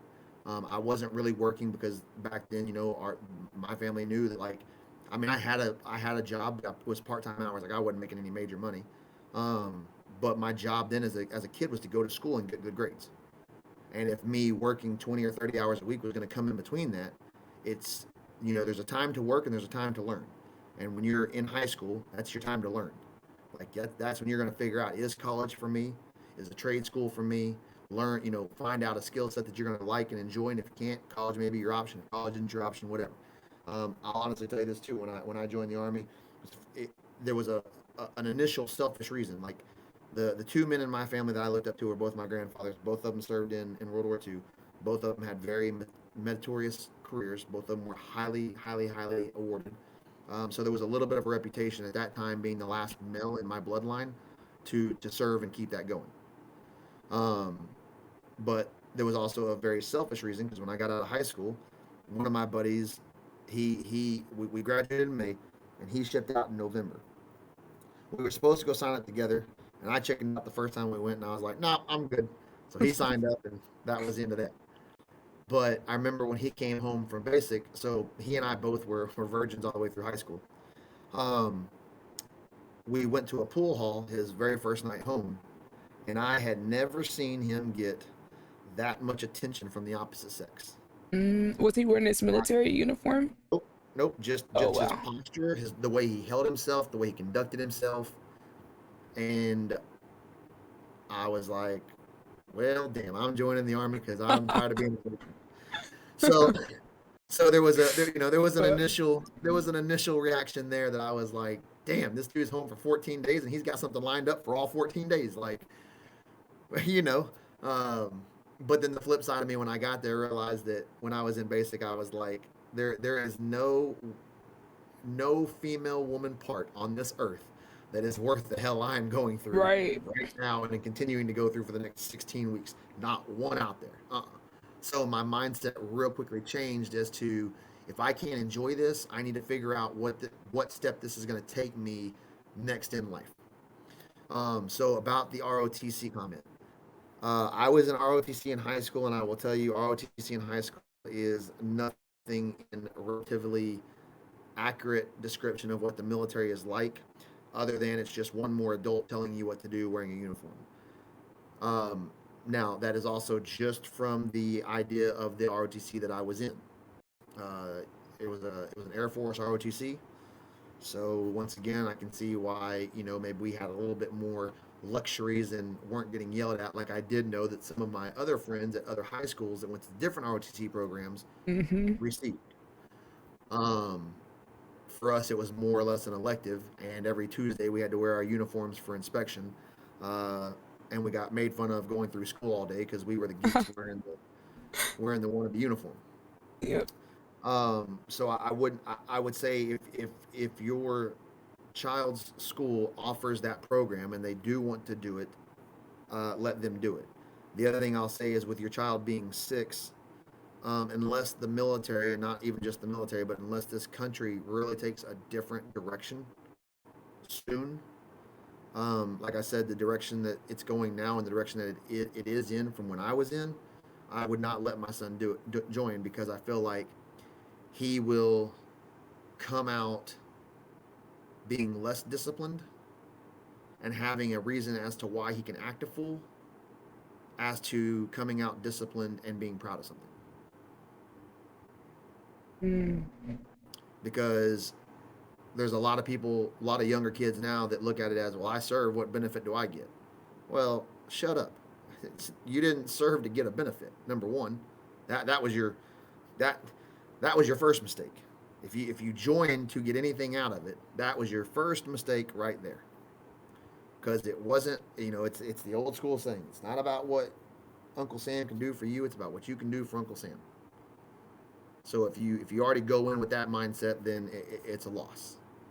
And it's just like kind of looking at across like sports. We got these big sports stars, big movie stars that instead of understanding that they have the potential to be a huge role model to our kids, they act a fool and disgrace what the parents have tried to build over the years because they want to go act a fool and either they're a star in the NBA or they're a star in the NFL and they have tons of money and they're not really going to get punished like a normal person would for doing whatever it is they did. Yep. Like the most recent one I can tell you, I think his name's Ja Morant. I Oh think he yeah. got Ooh, I he think he got got. in trouble the second time for Ooh, being in a video with a weapon. so dumb, bro. Now, what I'll tell you is that all his fault? No. And the reason why I say that is because I guarantee you that the high school that he went to and the college that he went to dealt with these same types of attitudes and these same types of Mm-hmm. actions, but they didn't punish him because he was their star athlete. Yep. Yep. And so you started this snowball effect.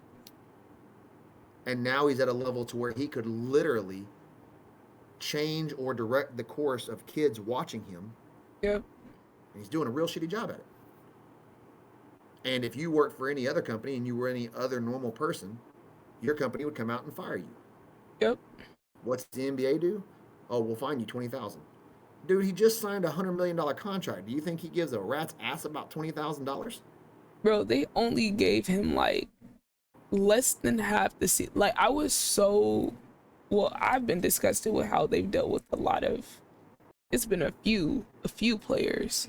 One of them beat his girlfriend up last season, Miles Bridges.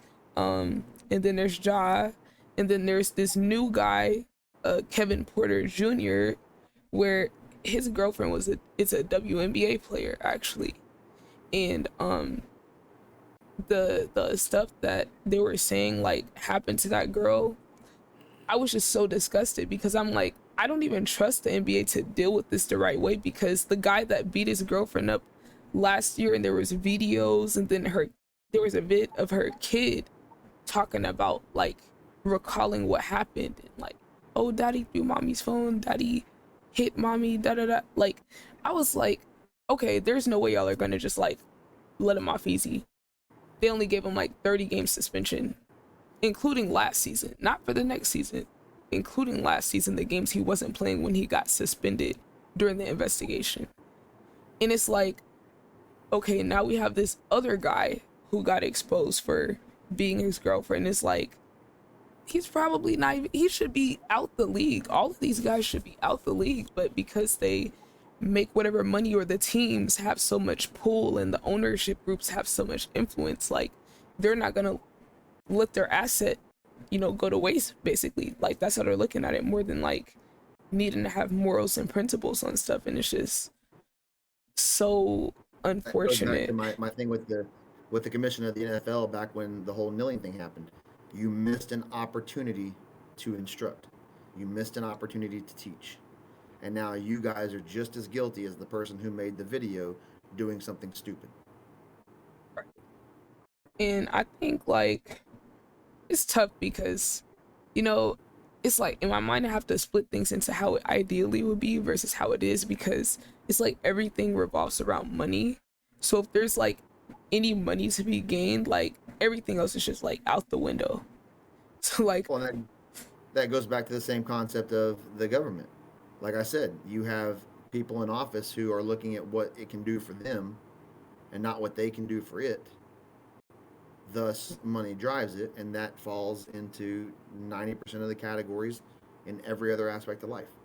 yep, exactly. Like, from, it could be our environment, like letting these companies be unregulated or with loose regulations. Like, I remember the that train that crashed in Ohio earlier this year that had like chemicals on board, and there was like some policies that were advocated for by, like, I think either the workers or somebody years ago, and the government was in cahoots with the actual train industry, and didn't put enforce a rule that would have made it safer for the actual vehicle to stop. Like, they wouldn't upgrade equipment, all that.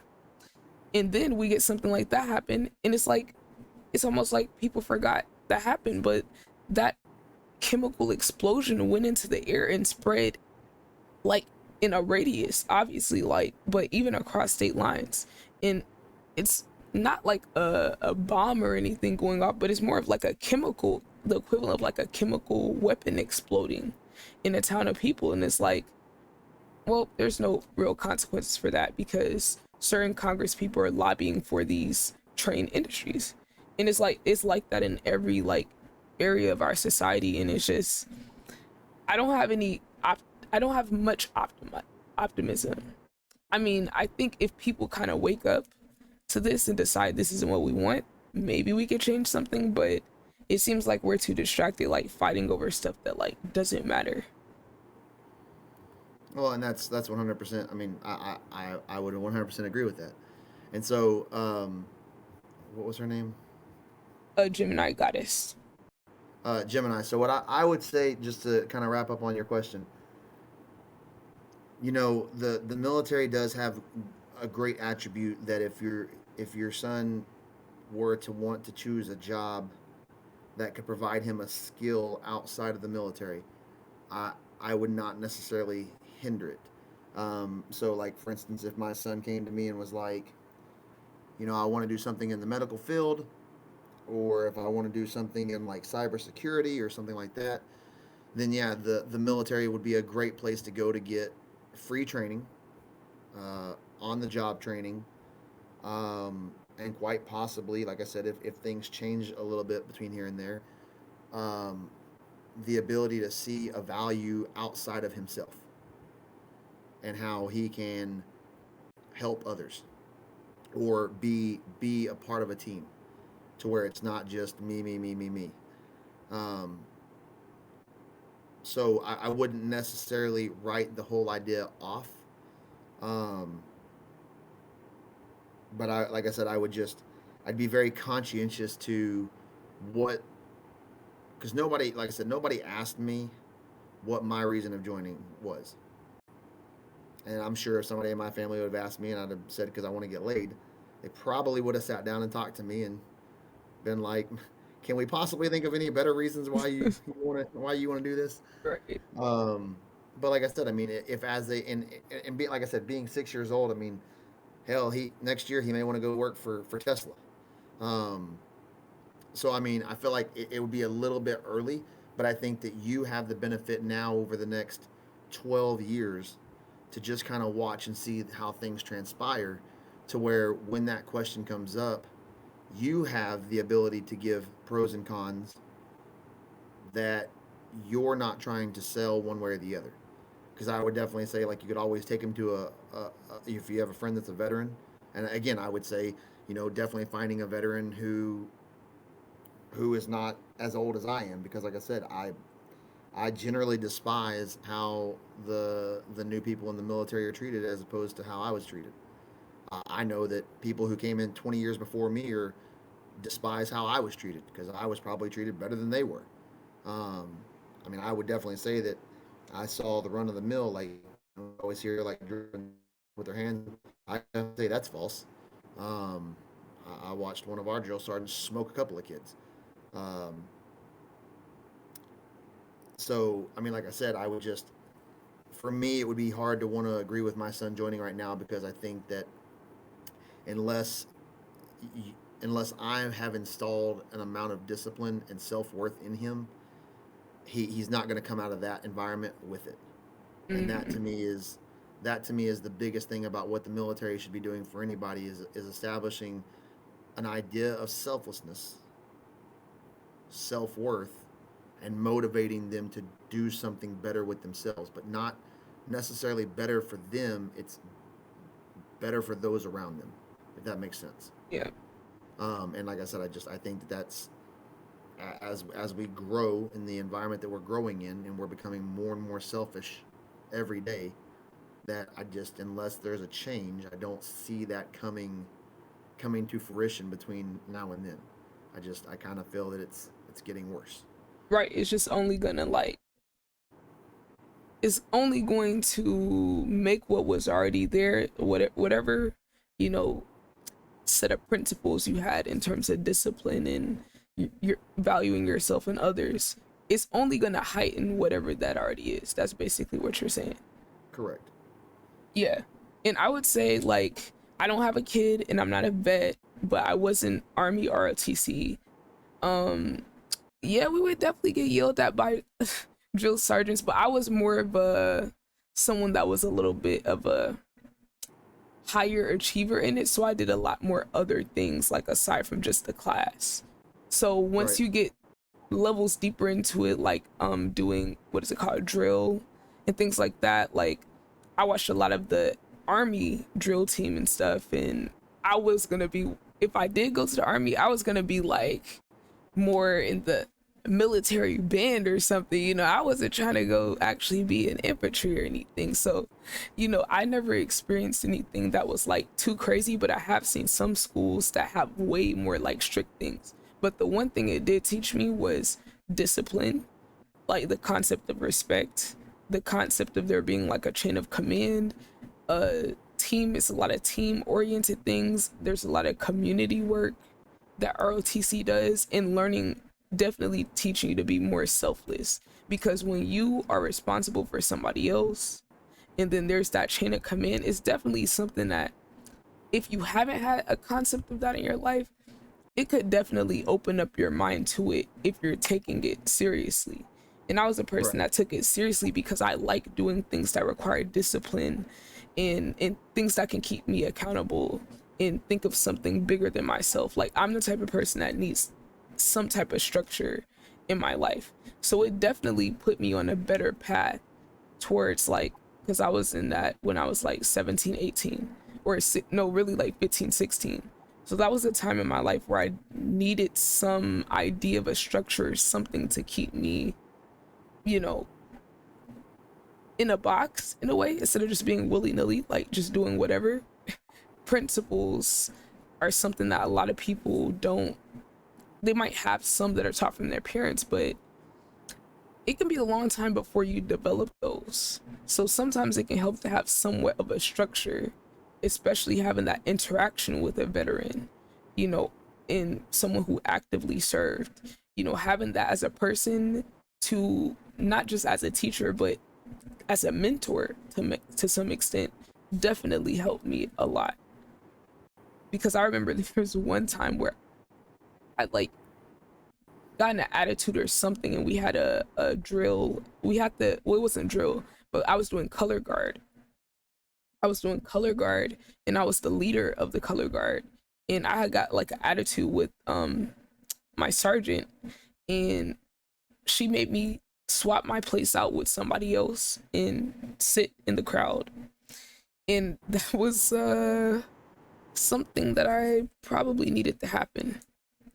So, those type of things can be like formative for a young person, to have that type of interaction where they're being held accountable to someone more than themselves and not just being them. Because I was definitely hurt because I had been hosting all the practices, organizing everything, practicing all that for that performance. Like, we're doing the color guard for an event, and to get swapped out because I was talking too much, it definitely humbled me and made me think a little bit more about the way that I operated. And my sergeant definitely had a conversation with me about, you know, how to carry yourself. You don't always need to say something back. Sometimes you just dead it and move on and do what you're supposed to do. So that was formative for me. So it is possible that he could get some of the ideas of discipline from ROTC without having to go to the army.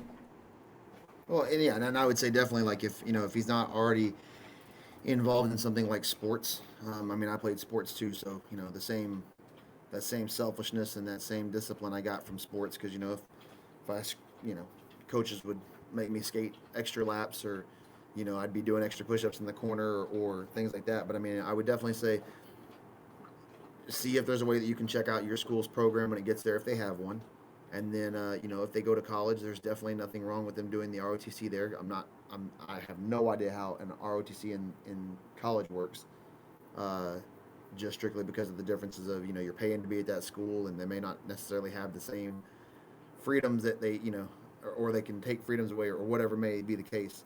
But I would definitely just say, though, like I said, to wrap it up, is to just kind of watch the world and the environment it's going. And when your son gets around that age, see if you can spectate a freshly, I guess, a freshly out veteran, somebody in their young 20s, and just see what their attitude and their mentality is. And just know that that attitude and mentality was probably heavily sparked by their involvement in the military. And if it's a positive, then it's a positive. If it's a negative, then it's a negative.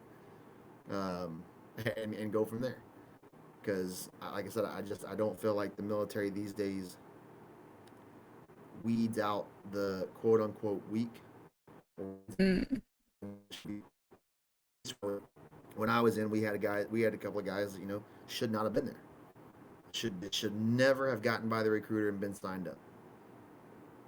And they would constantly do things on purpose that were against the rules. And guess who paid the price for it?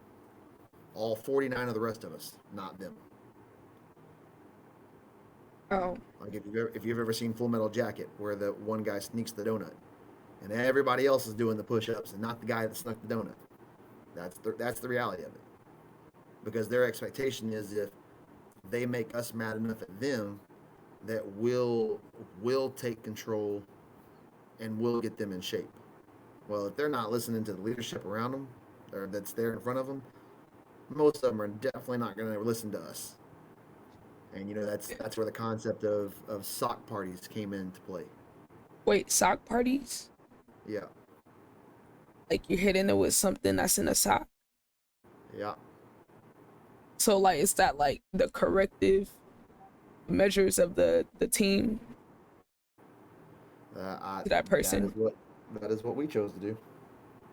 I mean, I'm not gonna lie, I would probably do the same thing if you keep doing stuff and then all of us gotta pay for it. Like, I'm not gonna lie, I would have been hitting him with a sock too. I mean, like I said, to be fair, it was socks that had padlocks dropped into the bottom of them. Um, so you definitely woke up the next morning feeling it. Um, but yeah, I mean, because you weren't allowed just to go fist fight them, and I mean, what purpose is that gonna serve? But when you got 49 people and two of them are pinning you in your bed by your sheets, like they're laying underneath your bed, pulling the sheets down around you so you Oh can't get up like wow. you're a mummy, and then 47 people just come running through with a lock and just pow. I mean, that's just, I mean, but that was, our drill sergeant looked directly at us and was like, if you're tired of doing push-ups, then figure out how to modify this behavior. And I was like, if he's not listening to you, what do you think he's going to listen to us for? And that's why I said, I mean, like there was some definite pros and cons to serving in the military. But again, like I said, it was a disservice to that kid to ever even let him in. Right. It guaranteed his recruiter saw his attitude. Guaranteed the recruiter saw it. But the recruiter doesn't care. I mean, they're just fetching numbers. Do they get incentivized like based off the number of people I they get? I can't say yes or no. I was never a Mm, recruiter, and none of my friends ever went that direction. So I would love to know for sure, but do I think that they're getting extra money? No. I mm. mean, the government's so tight and stingy. You're not you're not getting extra money. Like But maybe so, maybe they don't have an incentive. Maybe they have like a quota more so than like an incentive or like a target amount. oh, I mean, I'm definitely sure that there is. But like I said, they also, the quote is also not just how many people can you get to join, but we have these particular jobs that are short on people, and these are the Mm, jobs that we need, filled up. And then every job has their own, um, what word, requirements, I guess. right, right, okay, And so, certain jobs require you to score a certain degree on the ASVAB. Certain jobs require you to take a couple of extra standardized tests when you go to the recruiter. And certain jobs, just so long as you can write your name down, you're in. right. And unfortunately, the job that is that open is probably the most important job to the Army as a whole. And it has some of the lowest standards to get in on it, which is sad. And I've heard that something like that about like certain branches, like you gotta have a higher score than others, or like for certain things. I think that's part of the reason they have like ROTC in school, so they can like kind of scoop up more of the people that they might be able to identify them better like a little earlier and kind of get them on a better track. And then I know you go into the military with a higher, if you go all the way through, you go in with a higher grade too, or you could be put in a certain position or job or whatever a little more than someone just coming in and going through basic from the outside. Well, I So mean, you could go in, I mean, you could actually start in the military at a different rank than just the beginning rank. right, Because like, so when I went in, I went in two ranks higher than the actual beginning rank, just because I did a couple of extra things that set me apart, um, that were kind of incentives at the time to help get people in the door.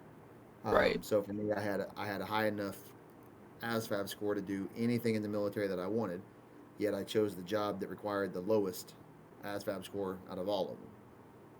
But it was because for me, I was following in family's footsteps in the job that they had mm, served in, not really looking out for what was going to be best for me post military service.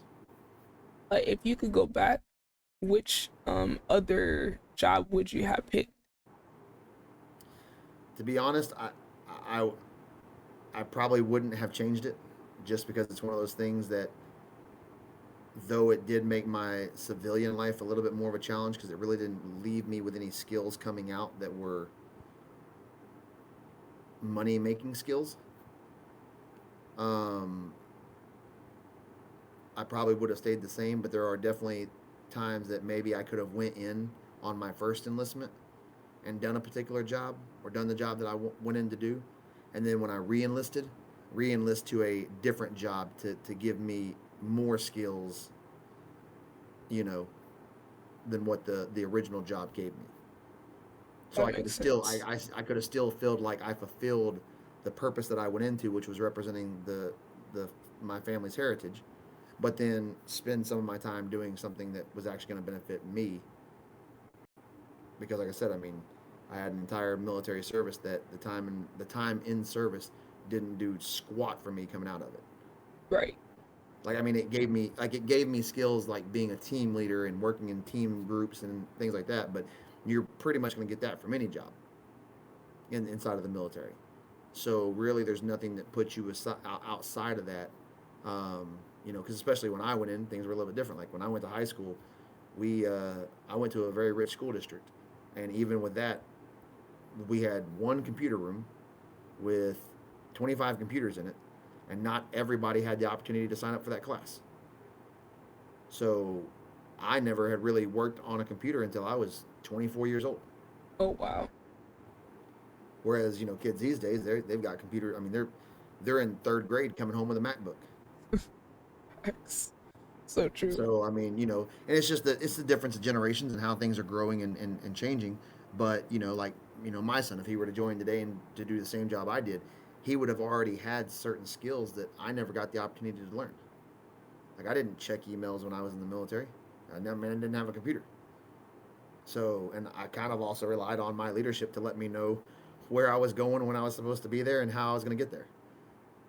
So I didn't need to check emails. I wasn't concerned about what time the next meeting was because somebody had already yelled at me about it 10 minutes earlier. So I didn't need an email. So that's why doing all this stuff is interesting to me because I barely know how to plug the power cord in on a computer, let alone work OBS and hook up the PS5 and stream. And if it ain't plug and play, I'm out. Like That's the I'm out. great thing about like, there's some negatives to technology, but there's some positives too. Cause like back in the day, it used to be that you had to know somebody personally that could tell you how to do something. But like these days, we could just go on YouTube and like watch 10 different people do the same tutorial until we can find one that makes sense to us. Right. 'Cause- so that's just kind of cool because it's like learning how to do like a completely new skill. Like I've had to learn about computers way more than I used to. And I was like, this looks like a foreign language. What is an integrated graphics card? Like, what does that mean? Or like, what is a AMD 6800 XRT? Like, what is this? So like, I've had to kind of go on a, even though I'm starting from a different place than you, to do this stuff, I've had to learn even more. And like, I wasn't very confident at the beginning. I was like, oh my God, I pulled up Streamlabs. I was like, oh my God, what are all these options? Like, I'm never going to be able to learn this, but it took me about 4 months, 4 or 5 months before I got comfortable playing around with it. So it's a process. Right. But yeah. So Gemini, hopefully that answered your question on that. Um, so what other topics did you have, Sierra? So I got through most of the sports topics earlier, but I've kind of just been trying to catch up on the news and what's been going on. They're still talking about Trump in the news. I feel like all my news is about Trump, Trump, Trump, Trump. And it's like, I thought y'all were tired of him as the media allegedly, like y'all were tired of him. But it's like, this guy's gone and y'all are still talking about him 24/7. Like, isn't there something real going on around the world? So I don't know Well, what's because going on. he's not gone. Like he still has the potential to run for the election next year. I don't know, man. I'm confused. I just see indictment. They're trying to impeach Biden. I'm like, oh Lord, like, okay, I'm so tired of y'all political theater that y'all have going on.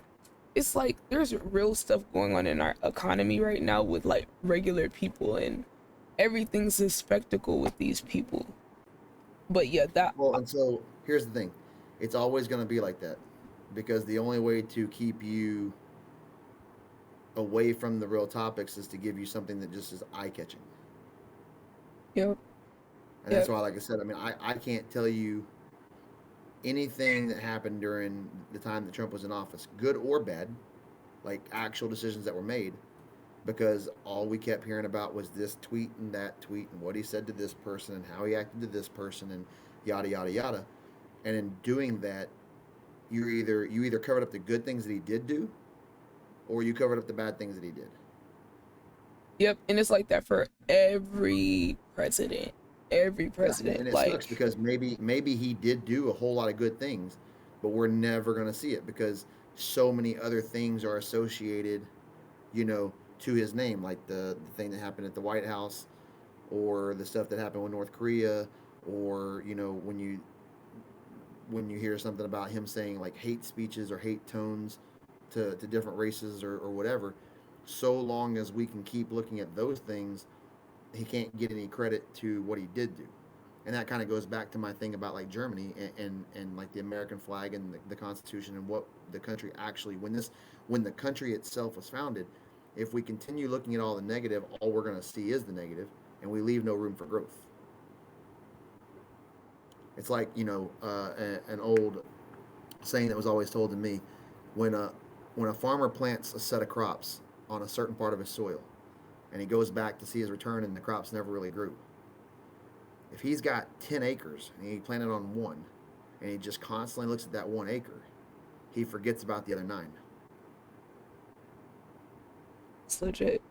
Maybe there's something else better that you could be doing with that 1 acre instead of planting crops, and go over to acre 8 and go plant your crops over there. Why are you Hmm. so focused on this 1 acre? Is it because it's the closest to your house, you don't have to go very far? Is it because it looks the prettiest? And quit trying to fix the soil that's there and use that soil for what it's good for, and go use the soil that's good for growing already and grow there. Definitely think there was some good and bad things, but I feel like that about every president. It doesn't matter what their party is. Like, all of them have done some good and some bad, but some of them, like, the ratio of bad is like way higher. Like, I would say Ronald Reagan. He's one of those guys where like the damage that he did during his term and the length of the effect has lasted a long time, especially for my community in particular. And I would say someone like George Bush, oh my gosh, him and his dad combined, oh my, like the trajectory they sent our military and the future of our politics on when they were in office, I definitely think it did a lot more bad than good. Obama, like, see, I'm gonna be honest, I'm not a fan of Obama. Like, when I was young, obviously, like, black people are happy there's a black president. Now, personally, I believe there's a lot of people in politics that use their whatever they represent. It could be military, it could be black, Hispanic, whatever thing they have that makes them different. A lot of them use that to end up not completely representing those people, right? But they use that to get people in the door. And I think that's basically what Obama was like. Sure, did he do some good things? Like, I think one of the good things he did was what's it called? Obamacare. Now, I don't even think it could have been way better. But like, that's something that has point blank period helped a lot of people compared to what we had before. But it's really like the bar was in hell before, and then maybe it's slightly better now, but it's still not what people in this country deserve. I mean, like, and I'm not gonna blame him for it because he got a lot of pushback. But like, compared to what options were there before, it's better. It's somewhat of a step in the right direction. But there's so many other things in that administration that like are like disgusting to me. And like, it's just interesting how no matter what background the president has, like whatever gives them their allure. Like Trump, it was his charisma, the business background, some other things like being a free thinker. For Obama, it was definitely heavy on the charisma, his background as an Ivy League student, his history as a lawyer. I think he was a senator too. You know, those type of things are what appeal people to him, and of course him being black. So and then as for the Bush, I'm definitely sure George Bush dad being a president definitely helped him, a little bit. And then I think they rigged one of the votes too, if I'm not mistaken, with Al Gore. But hey, we're gonna let it slide. So like, it's interesting. It's like there's different. It's like a different skin being put onto each person in the office in order to appeal to people the most. But at the end of the day, they mostly do some of the same things, which is not serve the people, but serve whatever the interests are beyond the people that benefits them. So everyone has their things, and I think there's been good and bad with all of them, to be honest.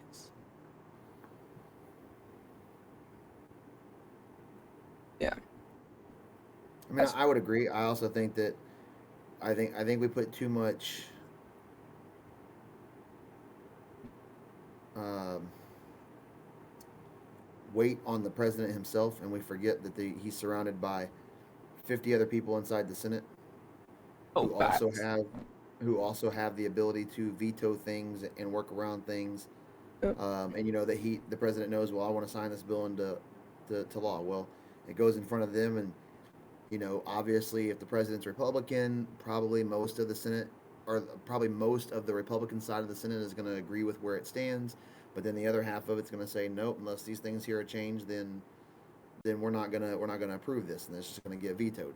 So then they've got to go Yep. back in, and so when the president makes those changes to appease everybody, then the good and the bad all fall on the president himself. And I'm not Yep. making for I'm not making any defense for any president. Like I said, I mean, to be honest, I because of being in the military, I know a little bit of the game of the government.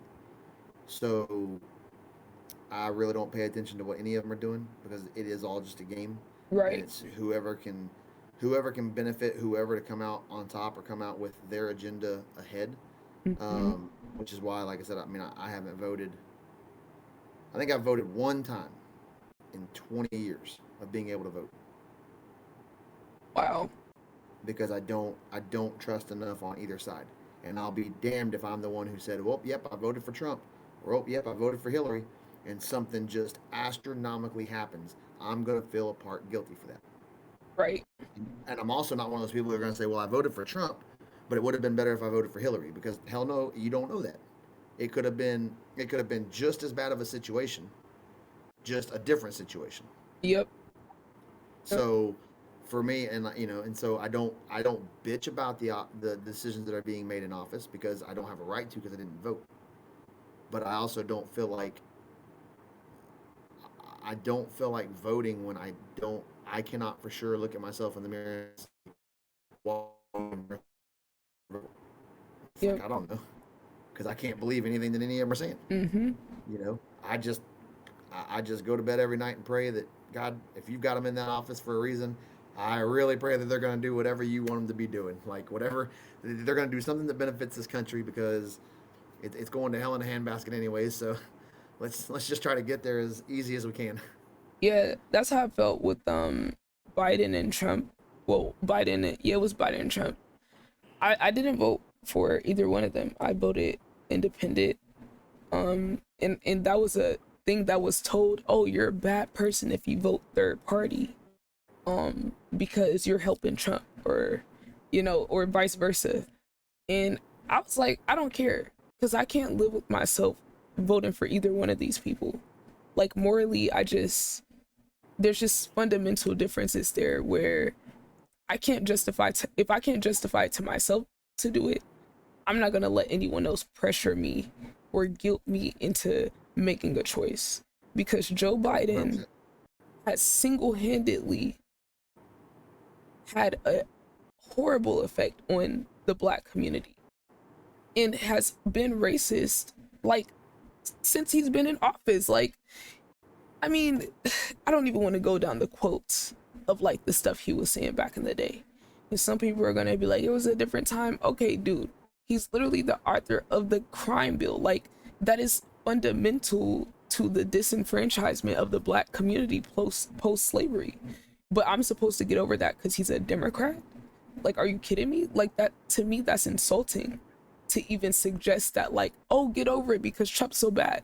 It's like I almost felt like I'd rather have Trump than have that on my mind to morally do that, because Trump has done some bad things, but he hasn't done anything to the scale to affect me personally like what Joe Biden did with the 94 crime bill.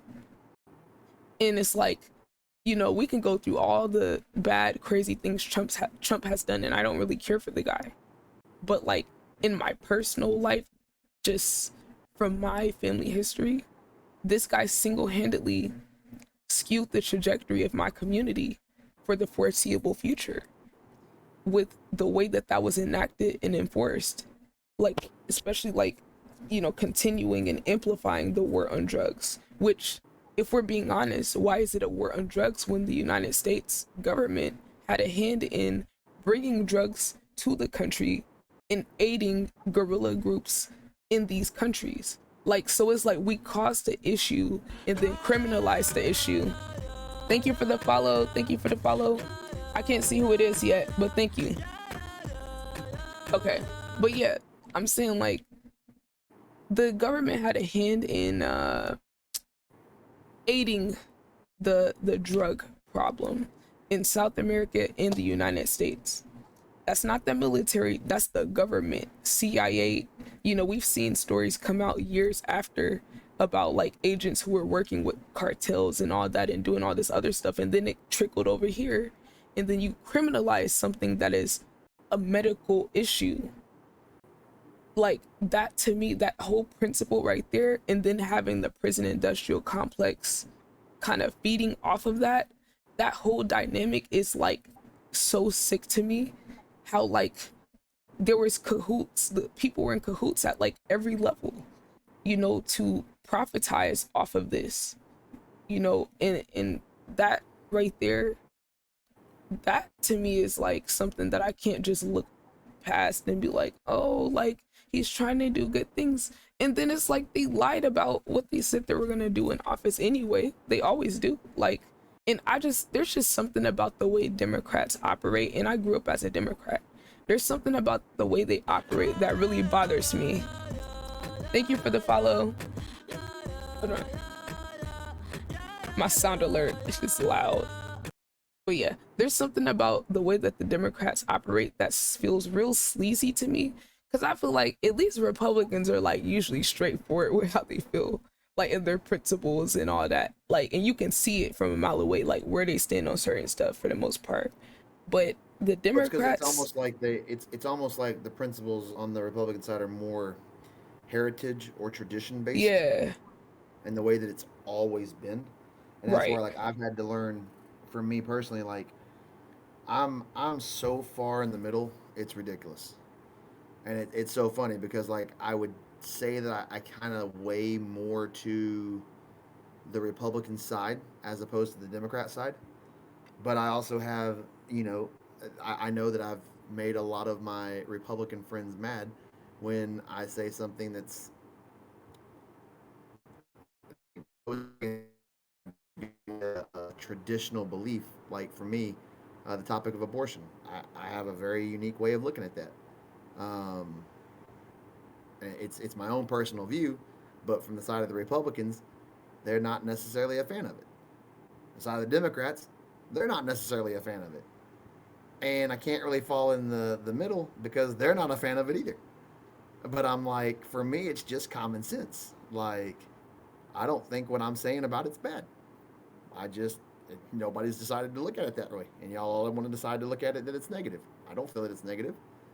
I feel like it has some absolute pros to it. And if you want me to tell you what it is, then I can. Oh yeah, you can. Go ahead. So, on the side of Republicans, majority of them stand against abortion. right? It's not right. It's not whatever. To me, it's a woman's body. She wants to go have an abortion. Let her have an abortion. My constituent to it is I don't want to be the one that pays for it Okay, that's fair. because I think if we break it down too much, we get into this. Well, if we're gonna abolish abortion altogether, we're not. If you're gonna abolish abortion, then you cannot make any constituent items to why you can get an abortion. Like you can't say we're gonna abolish abortion, but if a woman is forced into having sex, then she has the right to get an abortion because now she has a child that she never would have chosen to have. Right? But if you do that, the turn of that event is if that's the only way that we allow a woman to get pregnant or get an abortion, let's say that I take a girl home from the bar, she ends up getting pregnant, and her only way to get out of that pregnancy is to accuse me of forcing myself Mm, upon her. right. Yeah, I've never thought about that. So now it puts me in the hot seat. I get accused of that, which may be something that I'll never get out from under. They then have to prove it for her to be able to have that abortion. So now I've got to be found guilty or innocent. And let's say that whole process, because we know how fast our court system works, let's say that whole process takes 9, 10, 12 weeks. And even if they do find me guilty, now she's midterm and abortion's not even able to happen now. Dang. Because now you don't just have a fetus, you legitimately have a baby. And then when it hits the courts, if the jury is halfway made up of women, and me being the size that I am, and let's say she's a smaller gal, I'm already in trouble because I look like I could be somebody who could have done that. Right. So now you've got, so it's like I said, if you start making concessions on, we're going to say something's completely not able to be had, an abortion's not able to be done, but we're going to make a constituent on it that, well, if it's this or this, you can have one. Then now you've opened up Pandora's box for a whole lot of other bad things to happen. You're going to Yep. have a whole lot of accusations being made because if that's the only way that a woman feels like she can get out of it, then she's going to go down that route if she doesn't want to have that baby. Yep. The other reason why I'm for, that I say that I'm for abortion is because if the woman ends up carrying that baby full term and she's not ready to have that child, and that child ends up in foster care, we already all know the horror stories that we've heard about foster cares. So now you have potentially put that baby at risk throughout the early stages of their life. Mm, On top of that, whose money's paying for foster care? taxpayers. You're right. So me and you. Yep. So I say, let them have the abortion. But I also say, we ain't having this whole Planned Parenthood thing neither. I mean, and I don't want to say Planned Parenthood as a whole, but Planned Okay. Parenthood to where it covers the abortion because then that's still my tax dollars going to pay for it. Okay. And my issue is if little Susie Q don't learn how to keep her legs closed, if she goes and has 7 abortions this year, that's 7 abortions that I paid for. Okay. That's money not going to fixing our roads. That's money not going to making a better education for our kids. And Right. we're doing nothing to help her prevent her free syndrome of, let's Right. say, let's use a condom, pull out, whatever, something, because it's free every time she goes in for it. Right. And I'm also against just telling a woman, well, then get on birth control, because I know that there are negative side effects to all birth control that comes out. Right. So I think that having the abortion available is a much better way to go because at least now there's not the side effects and long term consequences of the birth and all the things that all the bad things that I've heard that birth control medicine can do, like gain weight, change blood pressure, cause acne and all this other things that what while maybe a birth control causing acne doesn't seem like a big deal, I look at it from the side of that could damage that person's self-worth and confidence if they go from having pretty skin to now their skin is acne ridden especially You know, and then the weight right, thing is a big thing right. for a lot of women where they're like, whoa, like they didn't expect it to be as much of an effect as it was. And then it's like once you take it, it's like that weight's already on, and that could send someone down a mental spiral, not being in full control of their body to where medicine can affect them that much. And I would And add then on the to what you said and say the thing I think about immediately with no abortion option is like someone bringing a child into the world that they're financially and emotionally not ready to take care of. And then, because even if they don't go to foster care and they keep the child and they have resentment towards the child, or there's a financial burden on them already, and then they add a child onto it, the effect that's going to have on the child, their self worth, their mental health, the trajectory they will end up going on. Because, like, I can say for me, being born into like financial instability has such a ripple effect for the entire trajectory of your life, from health, physical, mental health, what conditions you're predisposed to. Like, researchers have established that living in a poor economic or emotional environment has an effect not just on like how you feel. Like people say, oh, your feelings, get over it, da da da. No, it actually has an effect on your likelihood to have certain health conditions. So, like, physically, in terms of taking care of that person and that person being healthy, you bringing them into a world that where the parent doesn't want them or they can't afford to take care of them. I just don't believe in forcing potential kids into those situations because that does more to hurt our society than to help. Because then you get people out here with a low sense of self-worth who don't feel like they have any meaning in life, are looking to the wrong groups of people for love or for acknowledgement. And like for guys and girls, those are it's a lot of different ways that can go. And those people end up turning into adults that the rest of us have to interact with, or they're kids in school with our kids that our kids have to be around. And like to me, it's like to cut that off, that means we're gonna have so much more of that in our society, and it's just gonna cause everything to deteriorate even faster.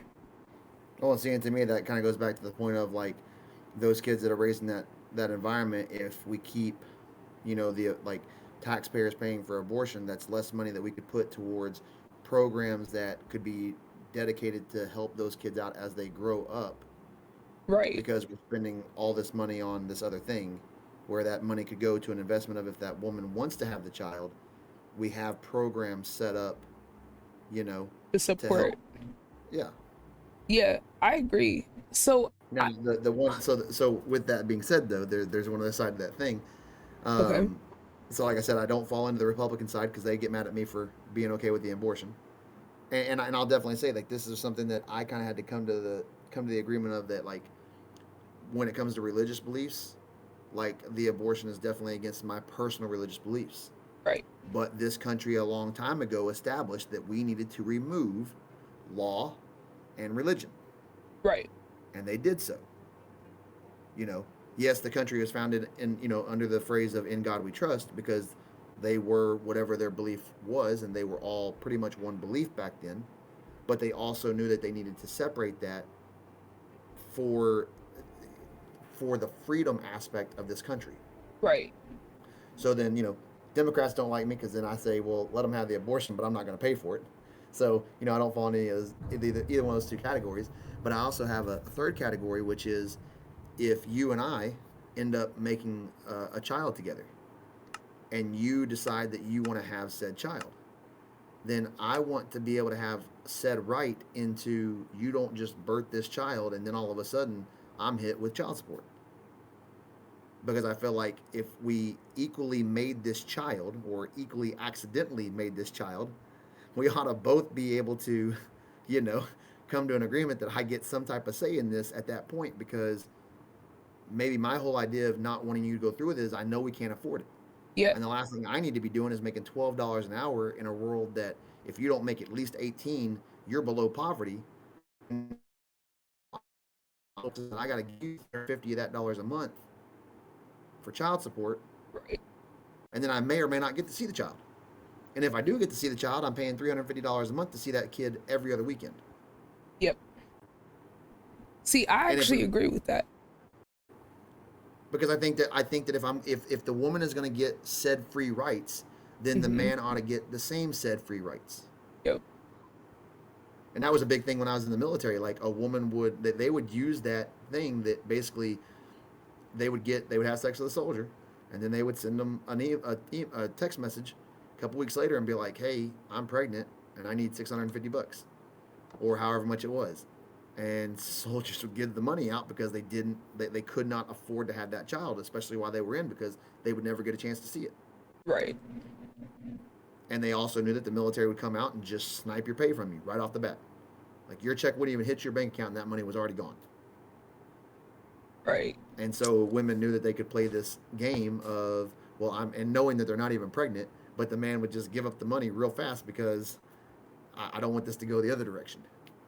That was another reason why there's a lot of women that are known around bases for sleeping with married men, because they know how fast the married man will get kicked out of the military if he's found out to be having being in an adulterous relationship. Oh yeah, I've heard about people like reporting people for like cheating on their wives and stuff. I didn't like at the time I didn't know that was a thing that could get you in trouble. Oh yes, oh yes, lots of trouble. Well, why do they feel that way? Is it because they feel like you're a liability, or like Who, is the it just in the military? code? Yeah. Because if you can't even be faithful to your own family, how are you gonna be faithful to your country? Facts, facts. I mean, what we fail to realize is everything starts in the home. That's so true.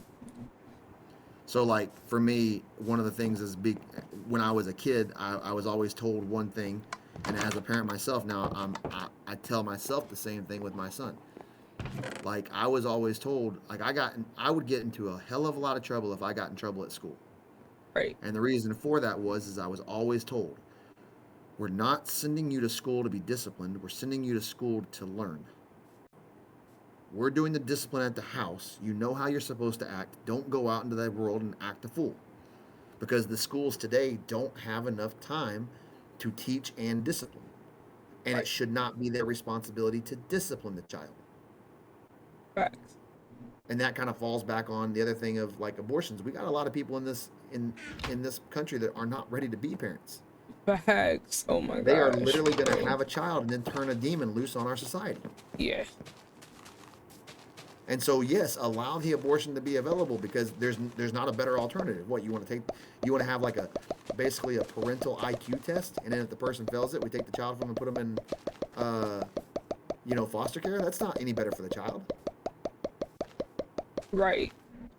So it's I like agree. that's kind of like one of my reasons for that. And we also don't need a parent. We don't need a person having a child who's just going to release another demon into the world.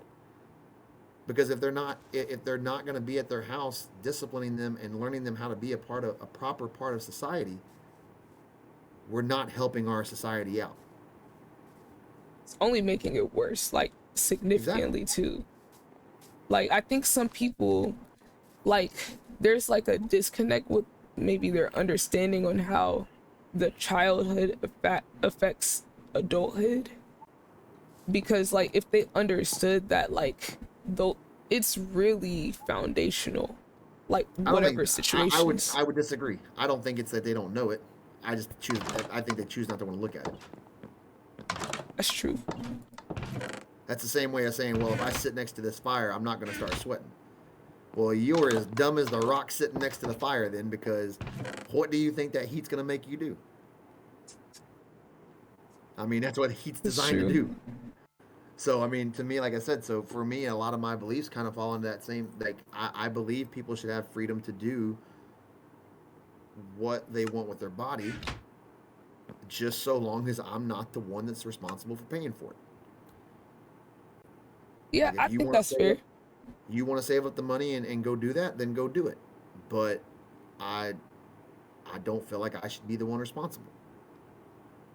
That's fair. I do think that kind of brings light to the conversation about the issue in the country with healthcare. Because, like, at the end of the day, everyone should have, like, some type of coverage and some ability to not have to pay an arm and a leg for anything. I don't care if it's medication, a procedure, going to the dentist, but because it's like the medical industry is like running a racket on American people. Because, like, people who have been outside the country, they know, like, you can go somewhere, let's just go Greece. They have great dentists, and a lot of Americans will even travel over there to pay like a fraction of what we pay here. Or like Americans going to Canada to get their medication, or diabetics going to Canada to get their insulin because it's way cheaper than it is here. Or having to go somewhere else to get a procedure done or something. Like, that's kind of ridiculous that that's even a thing that people have to do, like, with anything.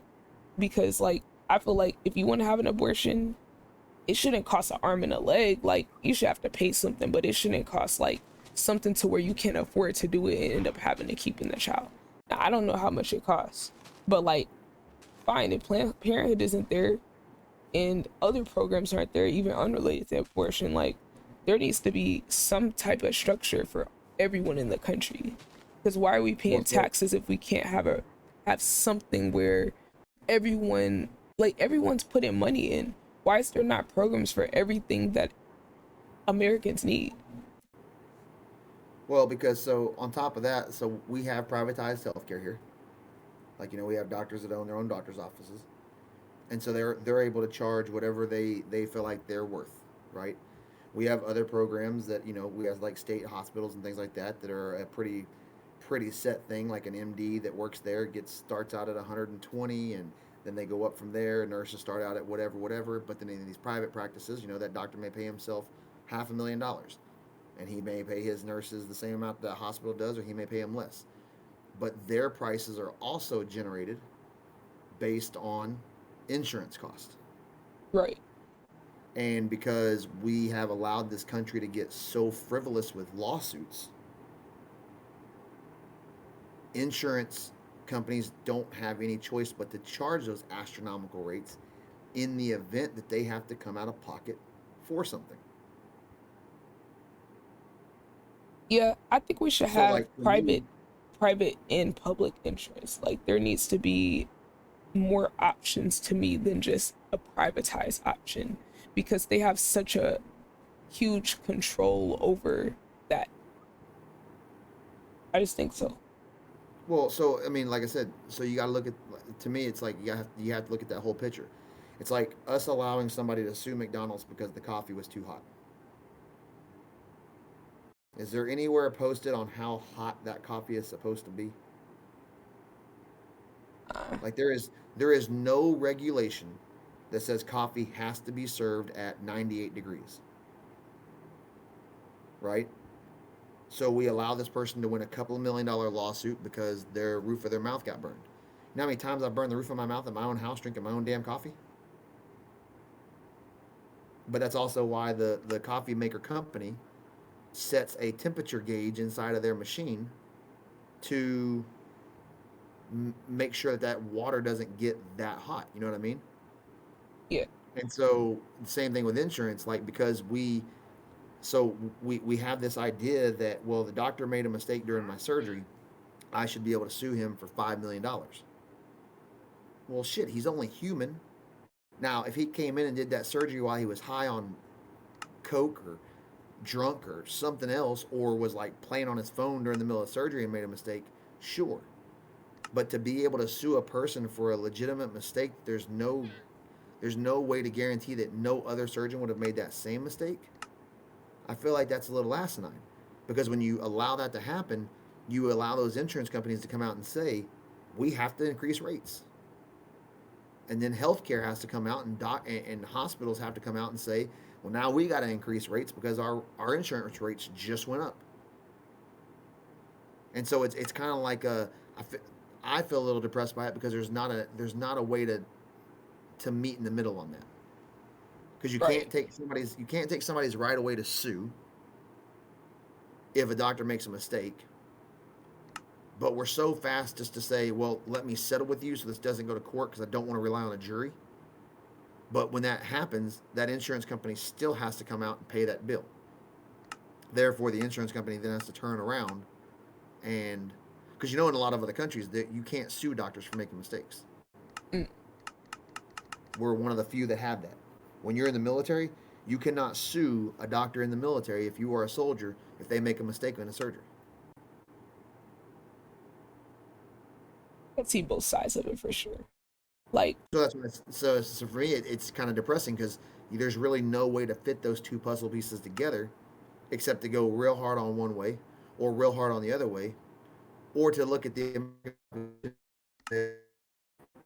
comments, which we're so far beyond that at this point that it's like, the average American doesn't know what common sense is. I feel like because, like I said, facts. I mean, for you to legitimately think that you should, I mean, because to me, I feel like if the coffee cup for that woman, and I'm not taking away the fact that yes, she did burn her mouth or she had second degree burns or whatever, but if the coffee that was poured wasn't so hot to the individual giving it to you, or your hand wasn't hot when you held that cup, I don't really feel like that coffee was any hotter than anybody else's coffee that was served that day.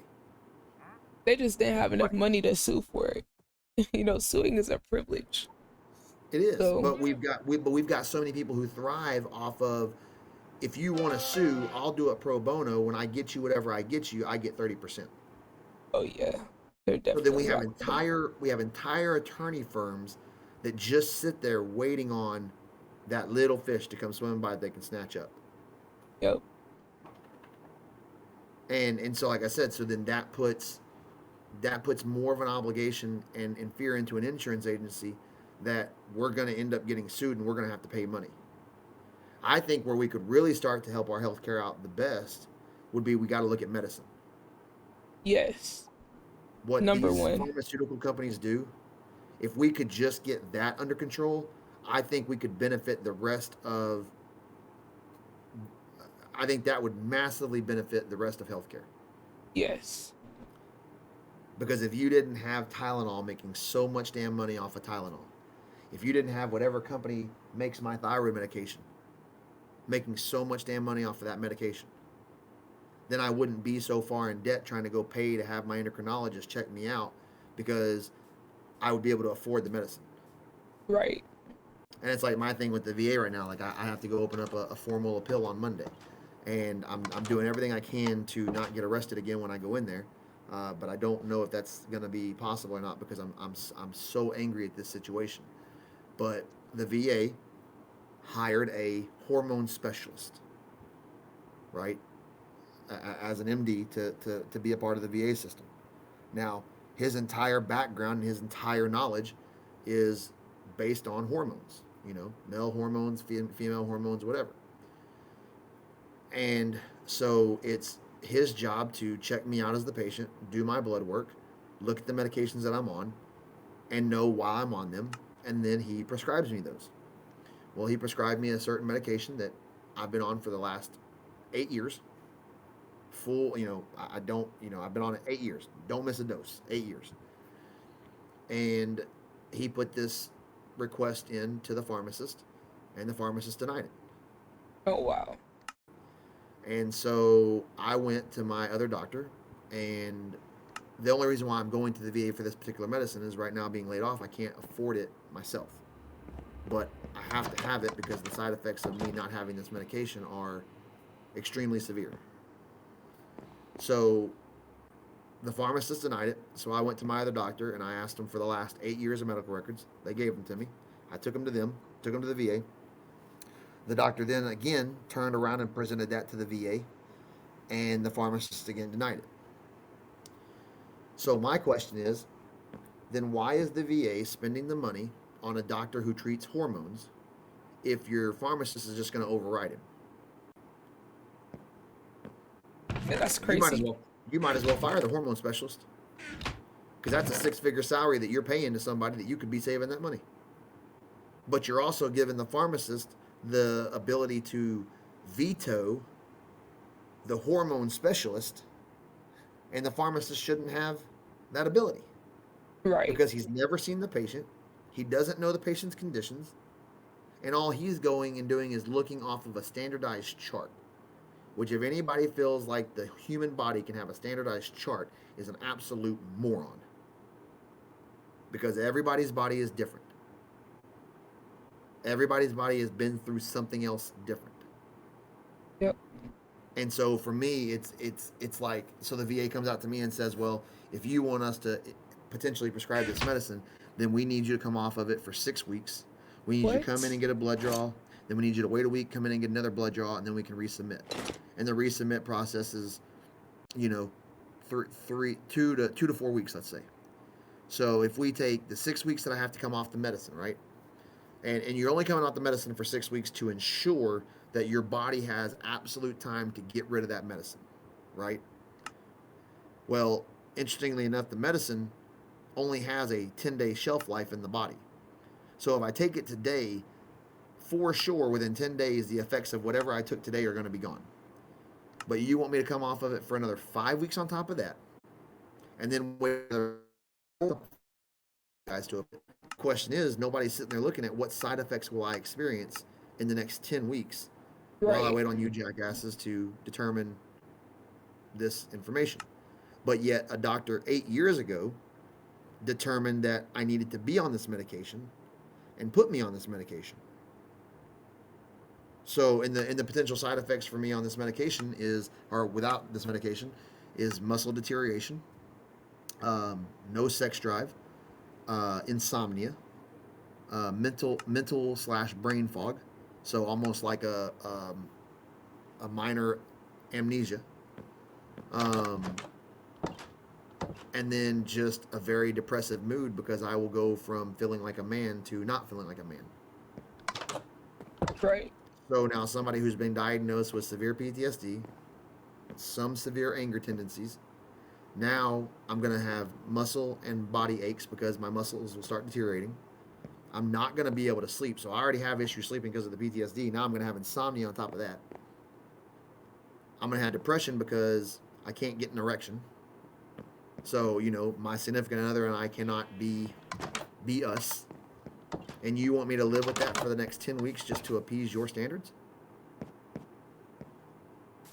don't And then understand like why is it because of did the pharmacist not approve it because of some requirement for it to be included under like the things they cover, or like why was the reason that they rejected it aside from like the chart?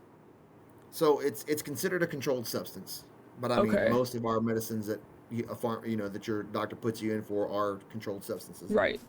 So that really doesn't make any difference. But it is because it is a medication that, if you were to look at somebody my age, would most likely not need it. Right. So they built an average chart, and basically they built an average chart because in this country, with our freedoms, we've had people abuse this medicine. So insurance companies decided they weren't going to pay for it. Well, then you had enough people doing research on it that know this actually is a medicine that we do have a community of people that are losing this in their natural body. So it is a medicine that needs to be prescribed for certain people. But because we've had so many people abuse it, now the scale that we're going to use in which to prescribe this medicine for somebody became astronomically dumb, because the insurance company wants to make sure that they for sure need this medication before they come out of pocket to pay for it, Yep. because it is kind of expensive. Well, it's not expensive, but it is expensive because we allow pharmaceutical companies to generate the prices Yep. for the medicine. That's so true. And I think that's where we could start. If we could figure out a way to generate a standardized pharmaceutical system, because it's sad that you've got three companies out there making the same damn medicine, and all of them are going into doctors' offices saying, use ours, use ours, use ours. Here's a free lunch. Here's a free car. Here's a free pen. Whatever.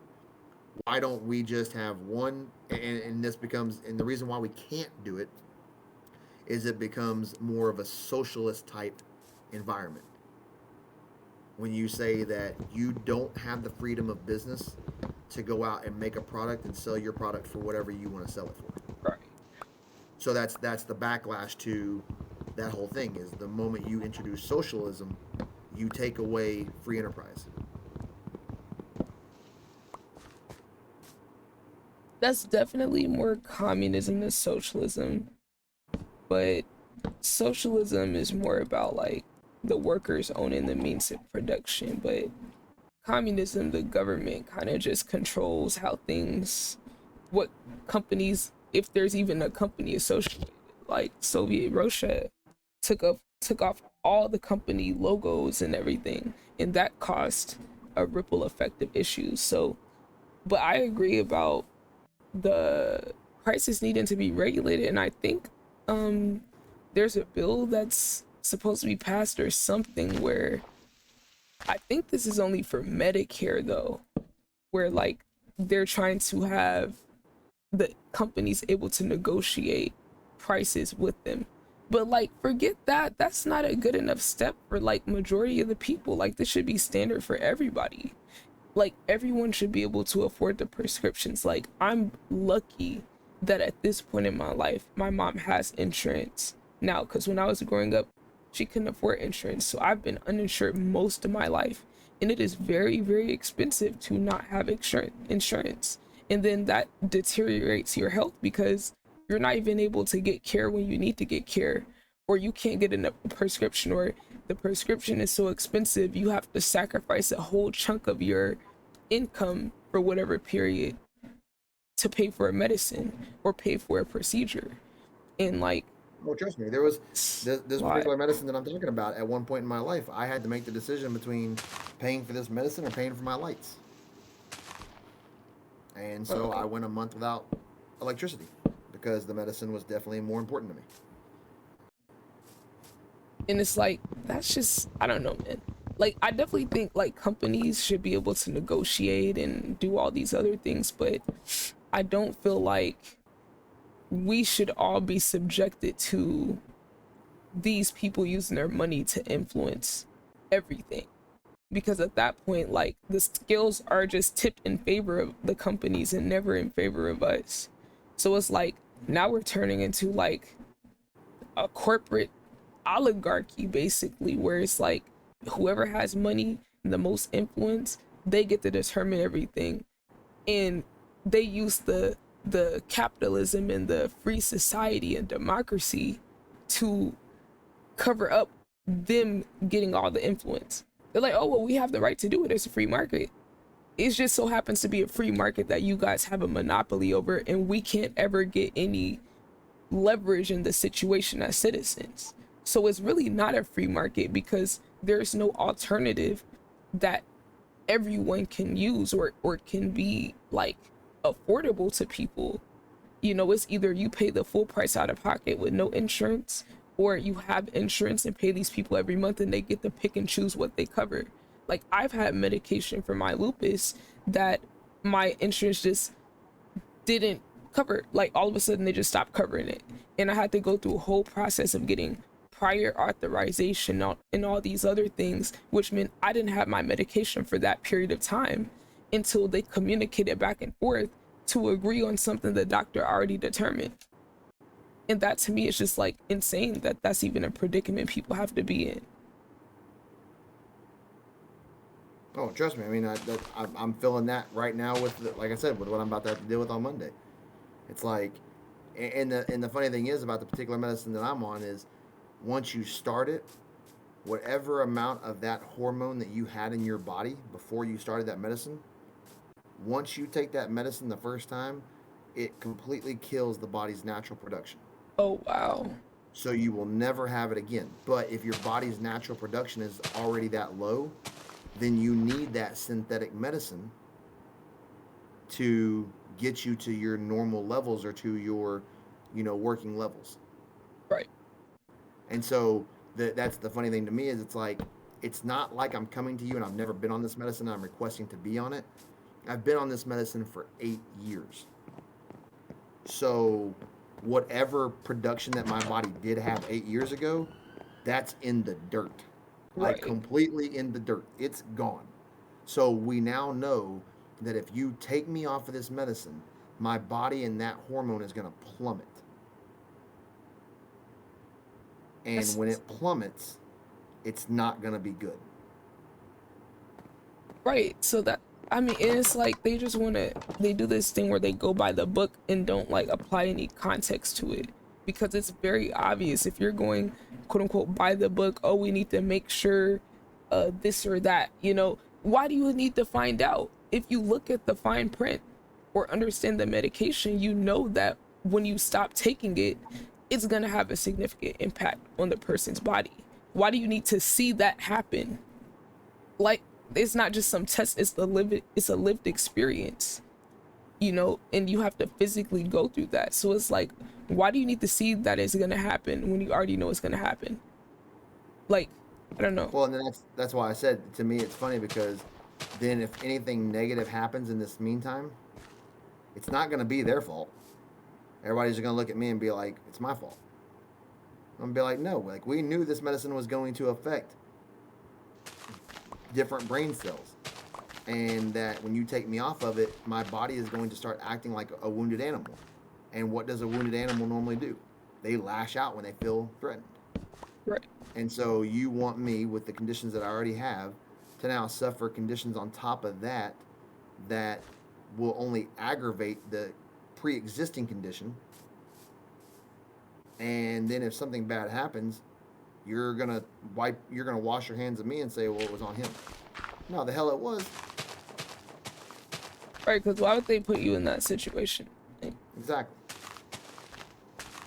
I don't know. And then it's like they want to be surprised at like, you know, the results of like how things go, but it's like it's preventable. Like, why is there not a better, quicker process? Like, if you can look at the context of something and be like, okay, well, the traditional way of going about this isn't really ideal for this situation. So let's look at it situationally and then decide what to do. Like, that's the thing that kills me. Well, and that's the thing about the VA healthcare, like the VA healthcare as a whole. Like, I had cancer 8 years ago, and I never went to the VA when I found that out and was like, "Hey, this is y'all's fault. This is y'all's fault. This is y'all's fault. Pay me for it. Pay me for it. Pay me for it. Take care of me. Take care of me." I just looked at my doctor and said, What is our next steps? Like, what do we need to do?" Well, 3 weeks ago, I went back to the doctor, and they determined that the cancer is back. Oh no. And even getting, before even discussing a treatment, I received a letter in the mail from the VA notifying me that they were not the cause, or that my military service was not the cause of my cancer. How did they even? Well, because they don't want me to come in and get my retirement percentage increased. But my thing is, we haven't even talked about or discussed treatment.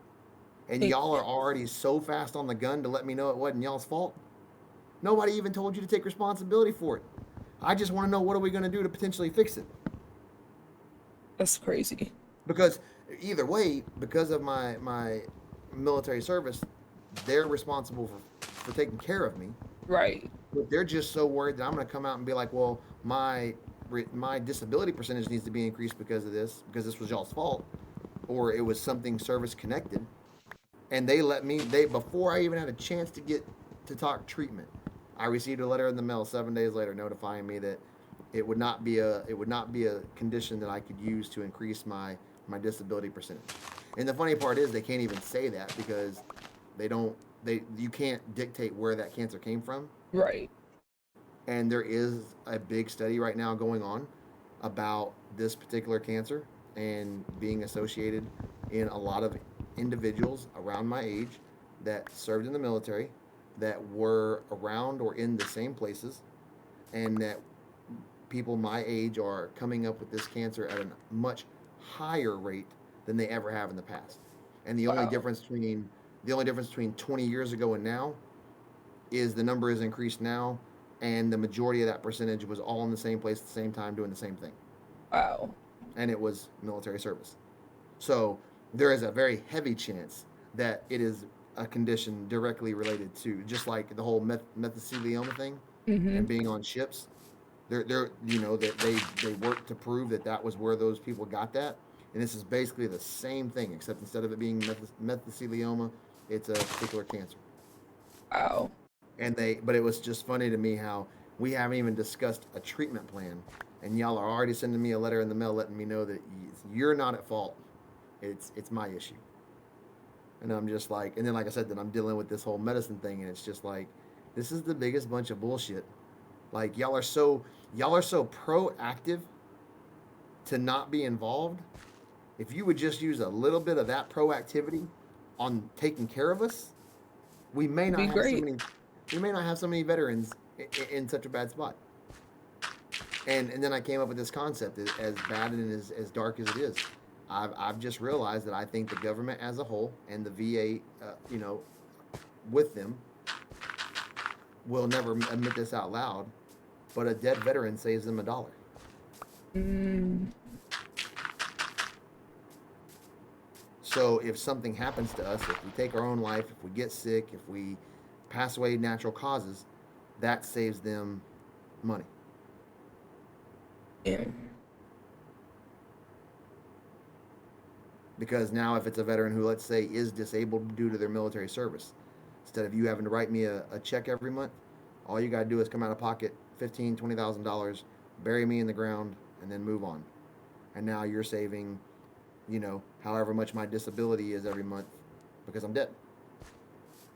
And they will obviously never admit it, but my thing is, you can't deny it when you are putting me through this much hell just to get a medication.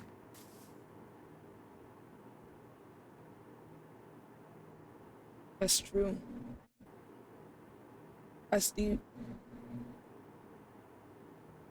And I even told him on the phone, because I don't know if you've ever heard this saying, but there's a saying in the veteran community. It's called 22 a day. Oh yeah. I have a And streamer in the community that um does a lot of things around that. You might want to connect with him, but is it Scoob? his name is Sir Black Rose. Okay. There's a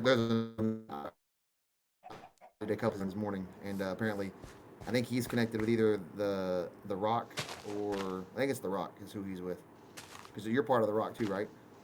Well, I'm in 40 fam, so we know a lot of them by association. Sir Black Rose is in 40 fam. Okay. Um, so I rated him one morning and found out he was a veteran. But when we were on the phone, I told the lady, I was like, you know what? I'm surprised it's 22 a day and not more. Because y'all make me, every time I have to deal with y'all make me just wish that I could just go to sleep, not wake up, because dealing with y'all is more stress than I should ever have to deal with. And I wasn't trying to be mad to that nurse, because I know that nurse has no control over. But I was like, I hope this phone call is being recorded, and I hope somebody goes back and listens to it, and that they can understand how frustrated that I am, that I really legitimately just want to lay down and go to sleep and not wake up, because I can't take my own life, because that's not the way, that's not the image that I want my son to remember me by. And that's pretty much the only thing that keeps me going on a daily basis, is that I'm not going to allow him to have that memory of his father. But if I could just peacefully go to sleep and just be gone, hell, instead of dealing with the VA, sign me up.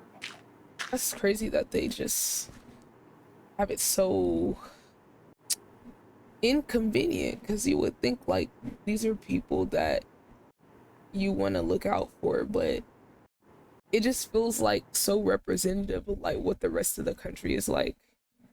Like, I guess I shouldn't be surprised that this is how veterans get treated. Like, look at how the rest of the country gets treated. But you would think as a civilian, like, okay, like, the military's gonna look out for people that actually went out there and sacrificed their life. But it's just so disheartening to like hear that this is how difficult it is.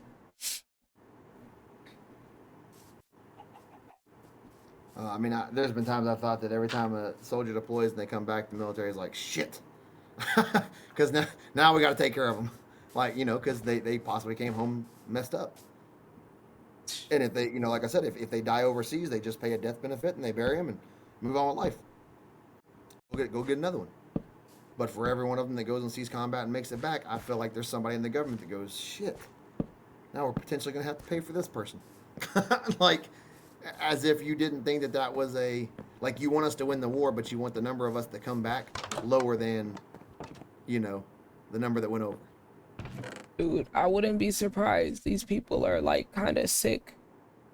Like I truly believe some of these people like they're not real people. Like these people are some different I don't know, psychopath or something because there's like no humanity like with the people that affect a lot of these things. It's just looked at like on a piece of paper or attached to a number.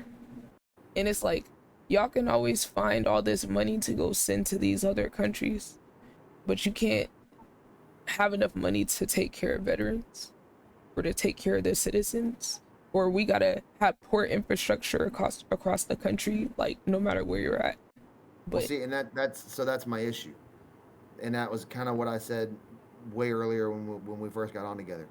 Our government looks too far outside of our own borders to try to look like the friend of the world when you need to quit being concerned about the friend of the world. If those people over there can't take care of themselves, this sounds bad. I know, too bad for them. Because you're spending too much time, too much money, and too much effort, and your own country is falling apart. yep, It's the whole concept of when you get on an airplane. If those oxygen masks fall down, whose do you put on your first? Yours or the person next to you? yeah. But we're so concerned about everybody else, and it's like the Well, average person just do you know why the concept exists? Why you put your mask on instead of their mask first? yeah, because you can't save nobody if you're not alive. Can't Well, help so here's the anybody idea. else. Here's the idea. You won't know that the other person needs your help until you've got your mask on.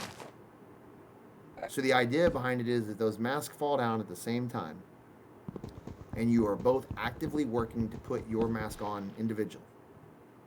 If they couldn't put their own mask on, even if you get their mask on them, they can't put your mask on you. Right. And that same concept, like I said, I know it sucks that when somebody says, well, so you're against helping other countries? No, but I'm against helping other countries until we can get our country fixed. Facts. Like Exactly. again, it's just like the idea of the family in this country. We have to fix the individual house before we can. True. Because if your house is going to hell in a handbasket, you can go be doing all these great things in the community. But what happens if when your house is going to hell in a handbasket and you pass, then who's there to help the community? Because you obviously had to help the community because they couldn't do it themselves. It's the same semblance of the mask. Just because you do it for them and you help them get to a certain place doesn't mean they can maintain it. Yeah, and the thing is they don't even want them to maintain after. They just want to come in, gain influence or profit off of that transitional period. And then a lot of times they end up letting, civil unrest and all these other things just kind of fall out and then just leave. You know, that's what makes it even worse. It's not even trying to like rebuild or anything. It's like, okay, well, we're kind of done with what we were trying to do here. So we're going to go. And then, like, you guys just got to figure the rest out. So it's like the actual civilians that are in those places, they don't even get the benefit of, okay, well, the US government or military presence isn't here anymore. So we can just like go back to normal. It's like you're messing it up along the way. You're not even just temporarily doing something, you're affecting their trajectory. So it's like the only people that are benefiting are the people who are benefiting short term. None of the military people, none of the civilians on either side. It's just whoever's making that little money or getting whatever power or influence, and everything else is just, I guess, collateral damage after that. Right. And that's why I think that so long as we keep division amongst ourselves, we can't ever turn as a group and face the actual giant that exists. Yep. And that's the sad part. But that's what our government, or that's what our leaders work to do, is keep that dissension, Mm-hmm. and then we play right into it. Yep. And it's like Because we all find these things, like we all experience some of these things, but yeah, we I just mean, don't have the I guess attention span, or we're in too deep to even look at those things and be like, hey, what if we all like, kind of got together on this? well, right, Sucks. because so the idea is if the easiest way I look at it is, if you're drowning long enough to that your only fear is death, and then somebody pulls you up, your only concern now is staying afloat. Your concern is not looking to see who's drowning next to you, Right. because you were so close to death before you were saved that you're not going to risk putting yourself back in that same position. Yep. And that's what I feel like the majority of the government leaders do. Is it's almost like the term breadcrumbing. Yeah. Do just enough to keep you breathing, but not enough for you to help the person next to you. Yep.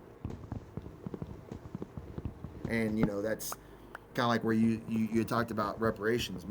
I'm not against reparations, but I think that if to give reparations, because when I've heard about it being talked about, and I just disconnected from the entire conversation. But when I was actively listening to it, the idea is to use tax dollars to build up that fund to pay that back, right? Right. Well, Mm-hmm. my issue with that is if we're going to use tax dollars, which means my taxes go up, then if I'm already in poverty, you increase my tax dollars to pay a fee of reparation. So then let's say whoever we're paying that reparation to, they get enough money to give everybody $500. Because, I mean, in all honesty, how much money does anybody really think they're going to get out of a reparation fund? It's long gone. Even whatever amount they could give is a moot point at this point. Well, it Think is, of it because all. if it was going to happen, it should have happened a long, long time ago, Right. right? So, but what we're doing is we're actively talking about it happening today, right? And so my Yeah. issue with that is if we do it today, how many people do we put out of their house and home because those tax rates go up, to just give somebody enough money to pay a light bill, but not pay it for the year, pay it for 1 month? Right. But now what you've done is you've completely shifted the wealth again to where you don't have any less homeless people. You just have a different group of homeless people. Right. I think with that thing, it's just like the window of opportunity was when it should have been done. When they said they were gonna do it. The 40 acres and a mule. I think there was like a bank that was set up for slaves to invest their money into. I think it was called the Freeman's Bank or something like that. And whoever was managing the money lost all the money for those slaves who did earn money and then put it away, lost it in some risky investment, and they never got that back. Like, so some things that were there, you know, didn't end up working the way it was supposed to. And then it's like, how are you going to recover from that? And then not allowing people to build wealth, like actively participating in keeping Black people out of owning homes, putting them in projects and working with developers to make these white only available. Like, this is not even too long ago. Like, we're talking about the mid 1900s, mid to early 1900s. So like, you can't go back and compensate someone for that, because who knows what amount of wealth that would have been if you could have had a generational home that gets passed down, and then they're able to use that to take out equity for this and invest in a business and build a business. Like, you can't track exactly how much a person really should have, because you don't know. Every situation would have been different. So like, I don't even know how they would go about doing reparations. I just know what they said they were going to do, they didn't do. Right, and so I agree with you that that's completely wrong. But my issue on the flip side of that now is, instead of spending the energy trying to regain that, let's just work together to regain everything as a whole. Right. like lower our taxes as a whole. Mm-hmm. Because now where poverty may have been, like, let's say 20 years ago, poverty on the African American side may have been at a much astronomically high rate than it is was on the Caucasian side, right? Right. Well, now we're pretty much to where those numbers are kind of starting to equal out Yeah. because everybody's suffering. Right. But yet we still have certain groups that are still being selfish to something that you can't go back and fix anyways. Now, I Because don't I think mean, it's selfish when they had something they said the government said they were going to do it because they knew that there was too much wealth accumulated off of free labor. So, like, it's not selfish to want something that you're owed. But I would say if we're talking about what's more realistic, I do think it's more realistic to focus on what is going to affect everyone. Because at the end of the day, like you said, all of us are pretty much in the same damn predicament now, but they're still using, like you said, they're using the specific, situations to focus on that, and that divides people more than, hey, what about the wealth inequality for everybody? It is a more of a disparity in certain groups, but hey, wages are being stolen from workers all across the country. People aren't getting paid fair wages all across the country, but because it's always these little picky arguments, it's like then we kind of get distracted, and that's what my problem is. Whoever on whatever side making the issue too focused instead of talking about class solidarity with us across racial, ethnic, and religious lines. Like, that's what it should be, in my opinion, at least. so, but you still want that division there? No, Okay. no. I want there to be the focus to be on the similarities between how we're being exploited in this country and mistreated at the hands, honestly, of politicians and corporations, and how that affects all of us. Like, there are differences that we need to kind of learn about each other, about how this can affect one community more than the other, because that's just kind of the reality. But now that we can have an understanding of where, each group is coming from, then we need to look at, yo, we're all kind of dealing with these economic issues. It affects us more, but hey, it's affecting my white brethren in Kentucky too. You know, Right. Emily over there, she's having a problem being able to make her rent too. She's living paycheck to paycheck too. But when they, on either side, Republicans, Democrats, when they make it super targeted, they're doing it for their base, and they know it's causing division. And I think they do that intentionally, because then we start to not focus on the fact that if we are together, period, it's harder to stop all of us than breaking us up into these different beliefs and the specifics of things. Like, I think we should be able to have a conversation without making it our entire political existence. Like, these people will run in office or try to keep their position in office by making these stances when they really don't make a significant difference for any of us. Because we know reparations is Well, not realistically going to happen, but we know right. realistically there being like social programs for all of us would be better. But because they know, like, yeah, we don't really want that for any of you guys, but we know if we make it more racialized and everything, we'll have a certain group of people that will automatically tune out, because we'll be like, that's not realistic. I'm already paying a lot in taxes. Why would I want to pay for this? And I think that's a fair thing to think. But it's like they don't want us to talk about realistic options. Well, because the thing is too is that what I think a lot of people overlook is when they're like, well, if we go back to that reparations, conversation, it's like, to get that we have to get it through taxpayer money. Right. Well, let's say the group that we're giving reparations for is already suffering. Well, guess what? Their tax dollars have to be raised too. Yep. So what ended up happening is more of your tax dollars come out, more of my tax dollars comes out for this little bitty pot to be filled up. Then Mm-hmm. this little bitty pot has to be divided amongst however many people are are in line to get the reparations. But really and truly, at the end of it, all it's done is paid you back for the extra money you paid for it. Right. And then on my side, I get nothing because it was to go to that pot. But for that money to get to that pot, once it's paid, it gets divided 16 different ways before it ever even gets to the reparations pot. So if, like, let's say $1 million was collected in tax dollars for reparations, right? By the time that it hits that pot, to pay for all the different government offices that helped collect it and those tax individuals that wrote the codes and all this kind of shit, 600,000 goes into the pot. Now we're going to take 600,000 and we're going to divide it amongst however many people are in line to get it. And really and truly, all it does is $1 million pot that only came out to be 600,000. So it's And not then even worth so the effort, is basically what you're saying. Like, it's not. essentially, because like I said, what it does is it brings you back to where you were before it started, but then it takes a whole another group of people and puts them a little lower. Yep.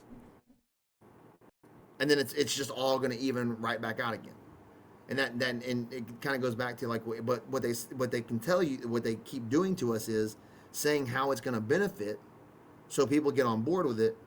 But then the flip side of it is they know it's not realistically going to happen anyways. Mm-hmm. So then 4 years later, you're pissed off. I'm pissed off because tax dollars were collected for it, but there was not enough left over after all the things that little bit of tax increase had to go to pay for it to ever make it in that pot. Right. And then what they know it does is it turns me around and makes me mad at you because I look at the situation and go, well, look here, Sierra. Now I'm struggling to pay my light bill. I mean, I was already struggling. Now I'm struggling even more just to pay my basic expenses because I had to pay extra tax dollars to go into some reparation pot for you. And now we're both suffering. Congratulations. And what does that do? That just creates division in between me and you because now I dislike you based on your race because now I'm suffering more. And neither one of us benefited from it in the end. But they Yep. keep us divided. Yeah. I agree. You And okay? Yep. at the same time, we're still divided and they're still driving their Rolls Royces and Yep. living in their big mansions. Yep. While they just get to, like, sit back and, you know, not even care. They're like playing a role. They're like actors. They're putting on a show. All of this is like a show to them. And, we're just the ones who are, acting off of what their media cronies are like, you know, putting out there for them. Well, see, and I think what they fail to realize is if you create enough dissension between you and you and I start to kill each other, there's not going to be anybody left to be working to put money in their pocket. Yeah. Because me and you are too busy beating each other up.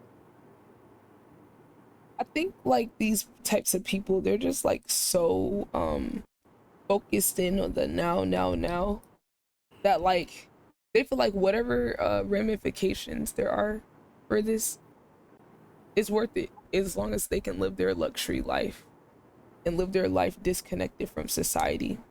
They don't care. It's just collateral damage because they're like, as long as we're not them, we're good for the most part. Well, the They other are. the other thing is if you look at it, enough of them are at the age now that by the time the worker bees kill each other off, they'll be dead anyways. Yep. So they don't have to worry about it. Yep. Exactly. And make enough of a return off of it to suit their family. It's just like, it's so sad, man, like that this is even how things are. I won't say that I've like lost all hope, but the predicament isn't the most hope inducing at the moment in the country. Well, and it's not, and that's why my whole idea for because did I ever get to tell you like what my actual channel is about?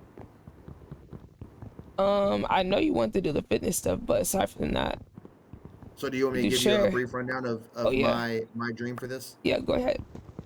So And obviously as it goes, it's gonna take shape and form in a few different ways.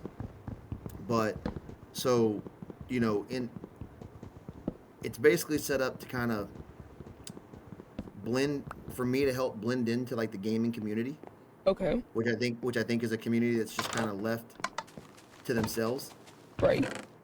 and and I guess not trying to use any words that would hurt anybody, but like if you think about like the average person, when they look at somebody in the gaming community, they're gonna think like a nerd, right? Right. They're just good at video games, and what we know, from like the high school type nerd, they're either super skinny, they're not really in shape, or they're heavy, so they're not in shape that way. You know what I mean?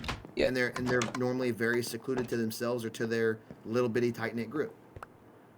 And also nowadays, with more things being like diagnosed, you have a lot of the people who indulge themselves in video games, especially like role playing video games, that maybe have anxiety, maybe have Right. depression. They don't like getting out into the world for one reason or the other.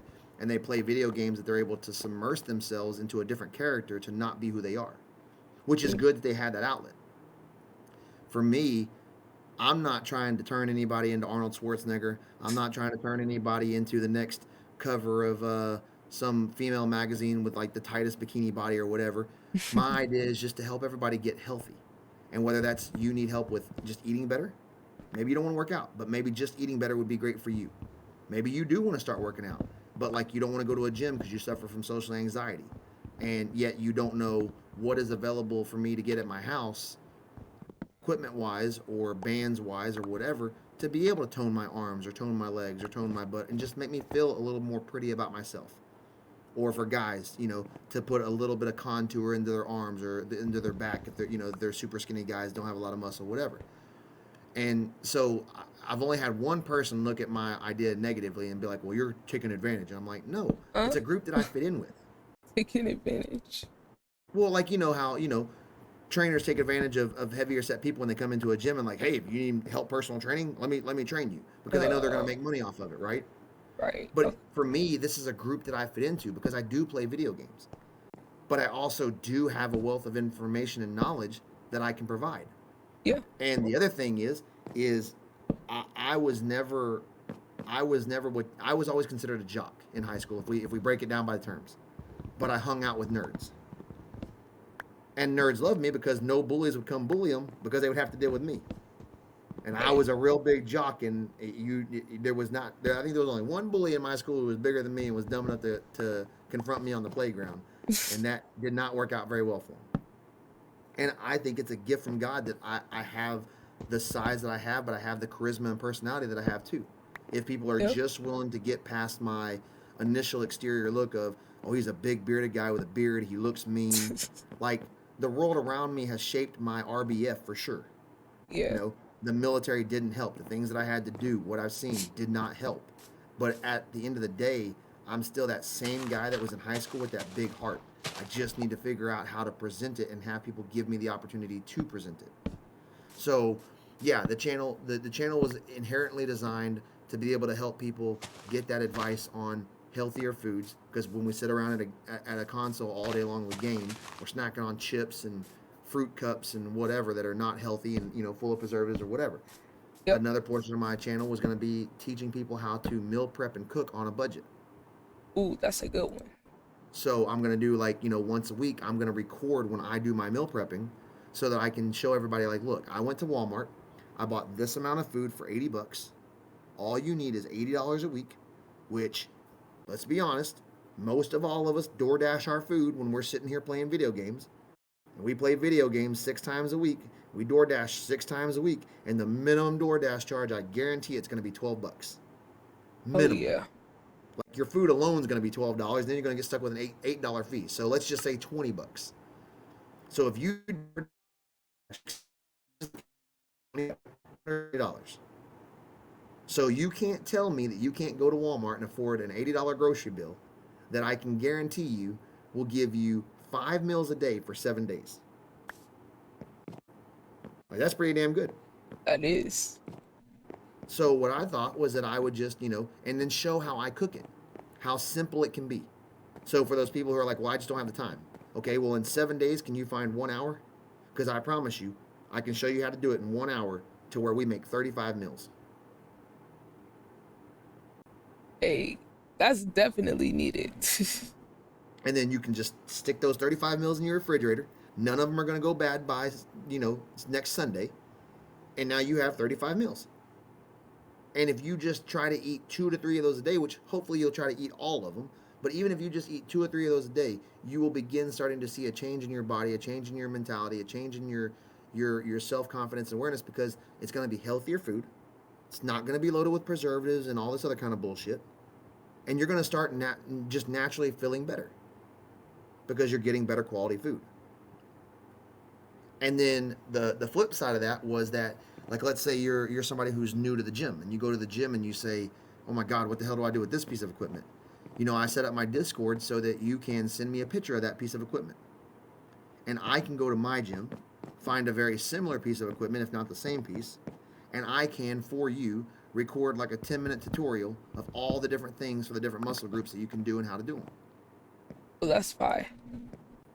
And then you can go to my channel and view that. Or if you're somebody who's kind of already been working out for a little bit, but would like more of a, like, maybe you're a guy and you're wanting to put more muscle on, or maybe you're a girl and you're like you just want to lean up, you can message me that, and for the next week I can go break down my workouts accordingly to your goals. So then if you can watch me live, you can be there live to ask questions. If you're not able to be there live, you can rewatch the video, and maybe at like 31 minutes in, you have a question about something. You can message me on Discord and be like, hey, the video from Monday at 31 minutes in, I have a question about this. And then I can go back and rewatch that same video, and then I can give you an answer. And then what got brought up to me the other day by an entrepreneur type person Hmm. is even that maybe eventually it could get to a point to where through Discord I could do 1v1 personal training and actually work out with you. Yep. Like, you tell me when you're going to go to the gym, and I can be at my gym, and we can through Discord with each other, and it can be one-on-one personal training. And you have your headset on, I have my headset on, and I could sit there and kind of coach you through it and cheer you through it, and hey, you got one more in you, got one more in you, come on, come on, come on, you're looking good, you're looking good, you're looking good, I kind of think thing. they're into So something. right, so my thing was is trying to keep almost all of that as free as possible, right? Like, I don't mind helping you with a meal plan. That's not going to take a whole lot of time out of my day. You can hit me up on Discord. You can call me on Discord. We can talk about it, whatever. There is a point to where, like, the 1v1 part, I would definitely have a little bit of a charge, because that's literally taking time out of my day. And I do Yes. feel like, if it's a skill set that I have, I should get paid for that skill set. Yes. But instead of you going to your local gym and being charged $75 an hour, my thing was, you can either pay me 35 bucks, or you can give $30 in subs on my channel. That would be And the reason fire. and the reason why I say that is because maybe if you give subs, that will tell somebody else who's already following me and help them go tell somebody else about it. Or Facts. maybe they already have a sub, so they gift that sub that you gave them to somebody else, Right. and it helps the channel grow. And my whole thing behind it is, if I can get enough of a community behind me where I can go out, and then once a week I was gonna do like a podcast for supplements, and people can tune in and say, like, what do you think is a good protein? What's the best type of protein for this? Or this is what I'm looking for. What kind of supplements out there? And then I can kind of go through the list of quality companies that I think that you can go through to get the products that you're going through. And I can also break down different pre-workouts and protein powders and tell you what's the best for like a meal replacement, so that you don't have to go to, like, let's say GNC, and be worried that the person at GNC is trying to sell you a GNC product, and that there's maybe something else out there better for you, but they're getting a commission on that particular product, Right. right? And if I'm sitting at my house and I legitimately tell you, go to your local GNC and buy this GNC product because it is the best quality out there, and even if you find one that's $5 cheaper, I'm not getting paid by GNC. So you probably be best to listen to me. Just spend the extra $5 and get that product, because the quality of it is better. Because I've Right. done the research, I've looked into it. I've been in this world for a decade. I even tried to open up my own supplement company. Uh, and investor we gave our uh, basically stole our money. So we all had to start from the ground up because we gave every bit of our savings into getting that company going, and he stole the money from us. Oh wow. And I've actually since this all came out, I've even been approached by somebody else who asked me, uh, "Would you be willing to ever reopen your own supplement company?" Mm, And I was like, 100%. I enjoyed making the blends. I enjoyed making the products. I was good at it. But I was like, my only issue is I want to have control of how we price it, because my whole idea behind making a supplement was making a quality supplement at a budget price, because I know what the markups are for these supplement companies when they put them in stores. right. It costs them $10 to make it per canister, and it goes on the shelf in GNC at $80. And I get it. Everybody's trying to make money. But when we had our supplement company, the three of us weren't looking to be millionaires. But we knew we had a product that we could sell potentially 100,000 units a year. And if we could each make $5 off of each of those units, we could put them in a store next to a product that was very similar to ours that's being charged $80 for, and we could put ours in that store for 40. And that covers our cost to make it, get it to the store, and each of us to get $5. That's crazy that that happened with that investor dude, though. Oh yeah, it sucked, but I'm feeling like stepping out into this right now, like, and for me, I believe in God. So when I say this, if I don't mean to be offensive, if anybody in chat doesn't believe in God or is here, if you don't believe in God, But nah, you're good. because it is my belief. But I do apologize if it offends anybody. But I believe that like this was the perfect time that God set in my life, being laid off. Like, this is the worst year of my life. I got laid off in January. Have had no income. I filled out 300 and I think the last count on Indeed was 363 applications, and I've only gotten one callback. And I was basically told by a friend of mine, like, this is the time where if you want to chase your dream, you need to chase your dream. Like, this is the one chance you're probably gonna get to still be, healthy and sane enough with dealing with the VA and my other health issues, that if I'm gonna chase this dream, this is the time to do it. Plus, it gives me a chance that when I'm networking with people playing Call of Duty, that's my time to submerge myself into a world where my character doesn't have cancer. My character Right. doesn't have back problems. My character is not arguing with the VA about some stupid shit. You know what I mean? Like, Facts. that's my time to submerge myself. And so, like I said, keeping everything free about the meal plans, and having the videos up of cooking and things like that, and doing like the supplement podcast or whatever. And then the only thing that I would physically charge you for is if you wanted me to do one-on-one training with you, because like I Right. said, that means I have to.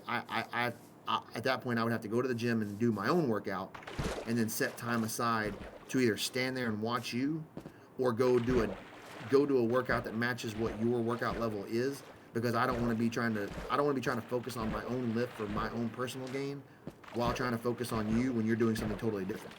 Right. You know what I mean?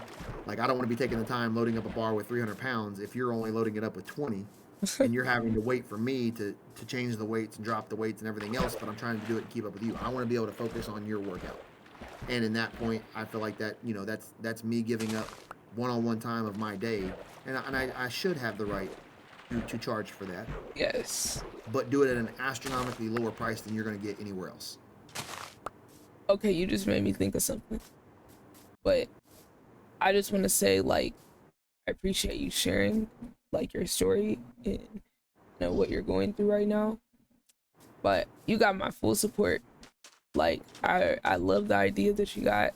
I think this is something that's like you said, this is really needed, especially in this space. Like, really, like, if you look at all these types of influences that are on the internet right now, especially in the gaming streaming space, it's not a lot of positive role models or influences that are encouraging them to care about their health, their mental or physical health. So, like, I think with that alone, like, that just, to me, it has so much potential because it's not that many people trying to do it, but it's also something that people truly desire, but we're kind of just stuck with what we have. There's not really anyone trying to promote a different message. Not in the streaming space that's like male. Uh, it's not that many of them that have like the right mixture of qualities. Well, and then on top of all that, have a personality to be able to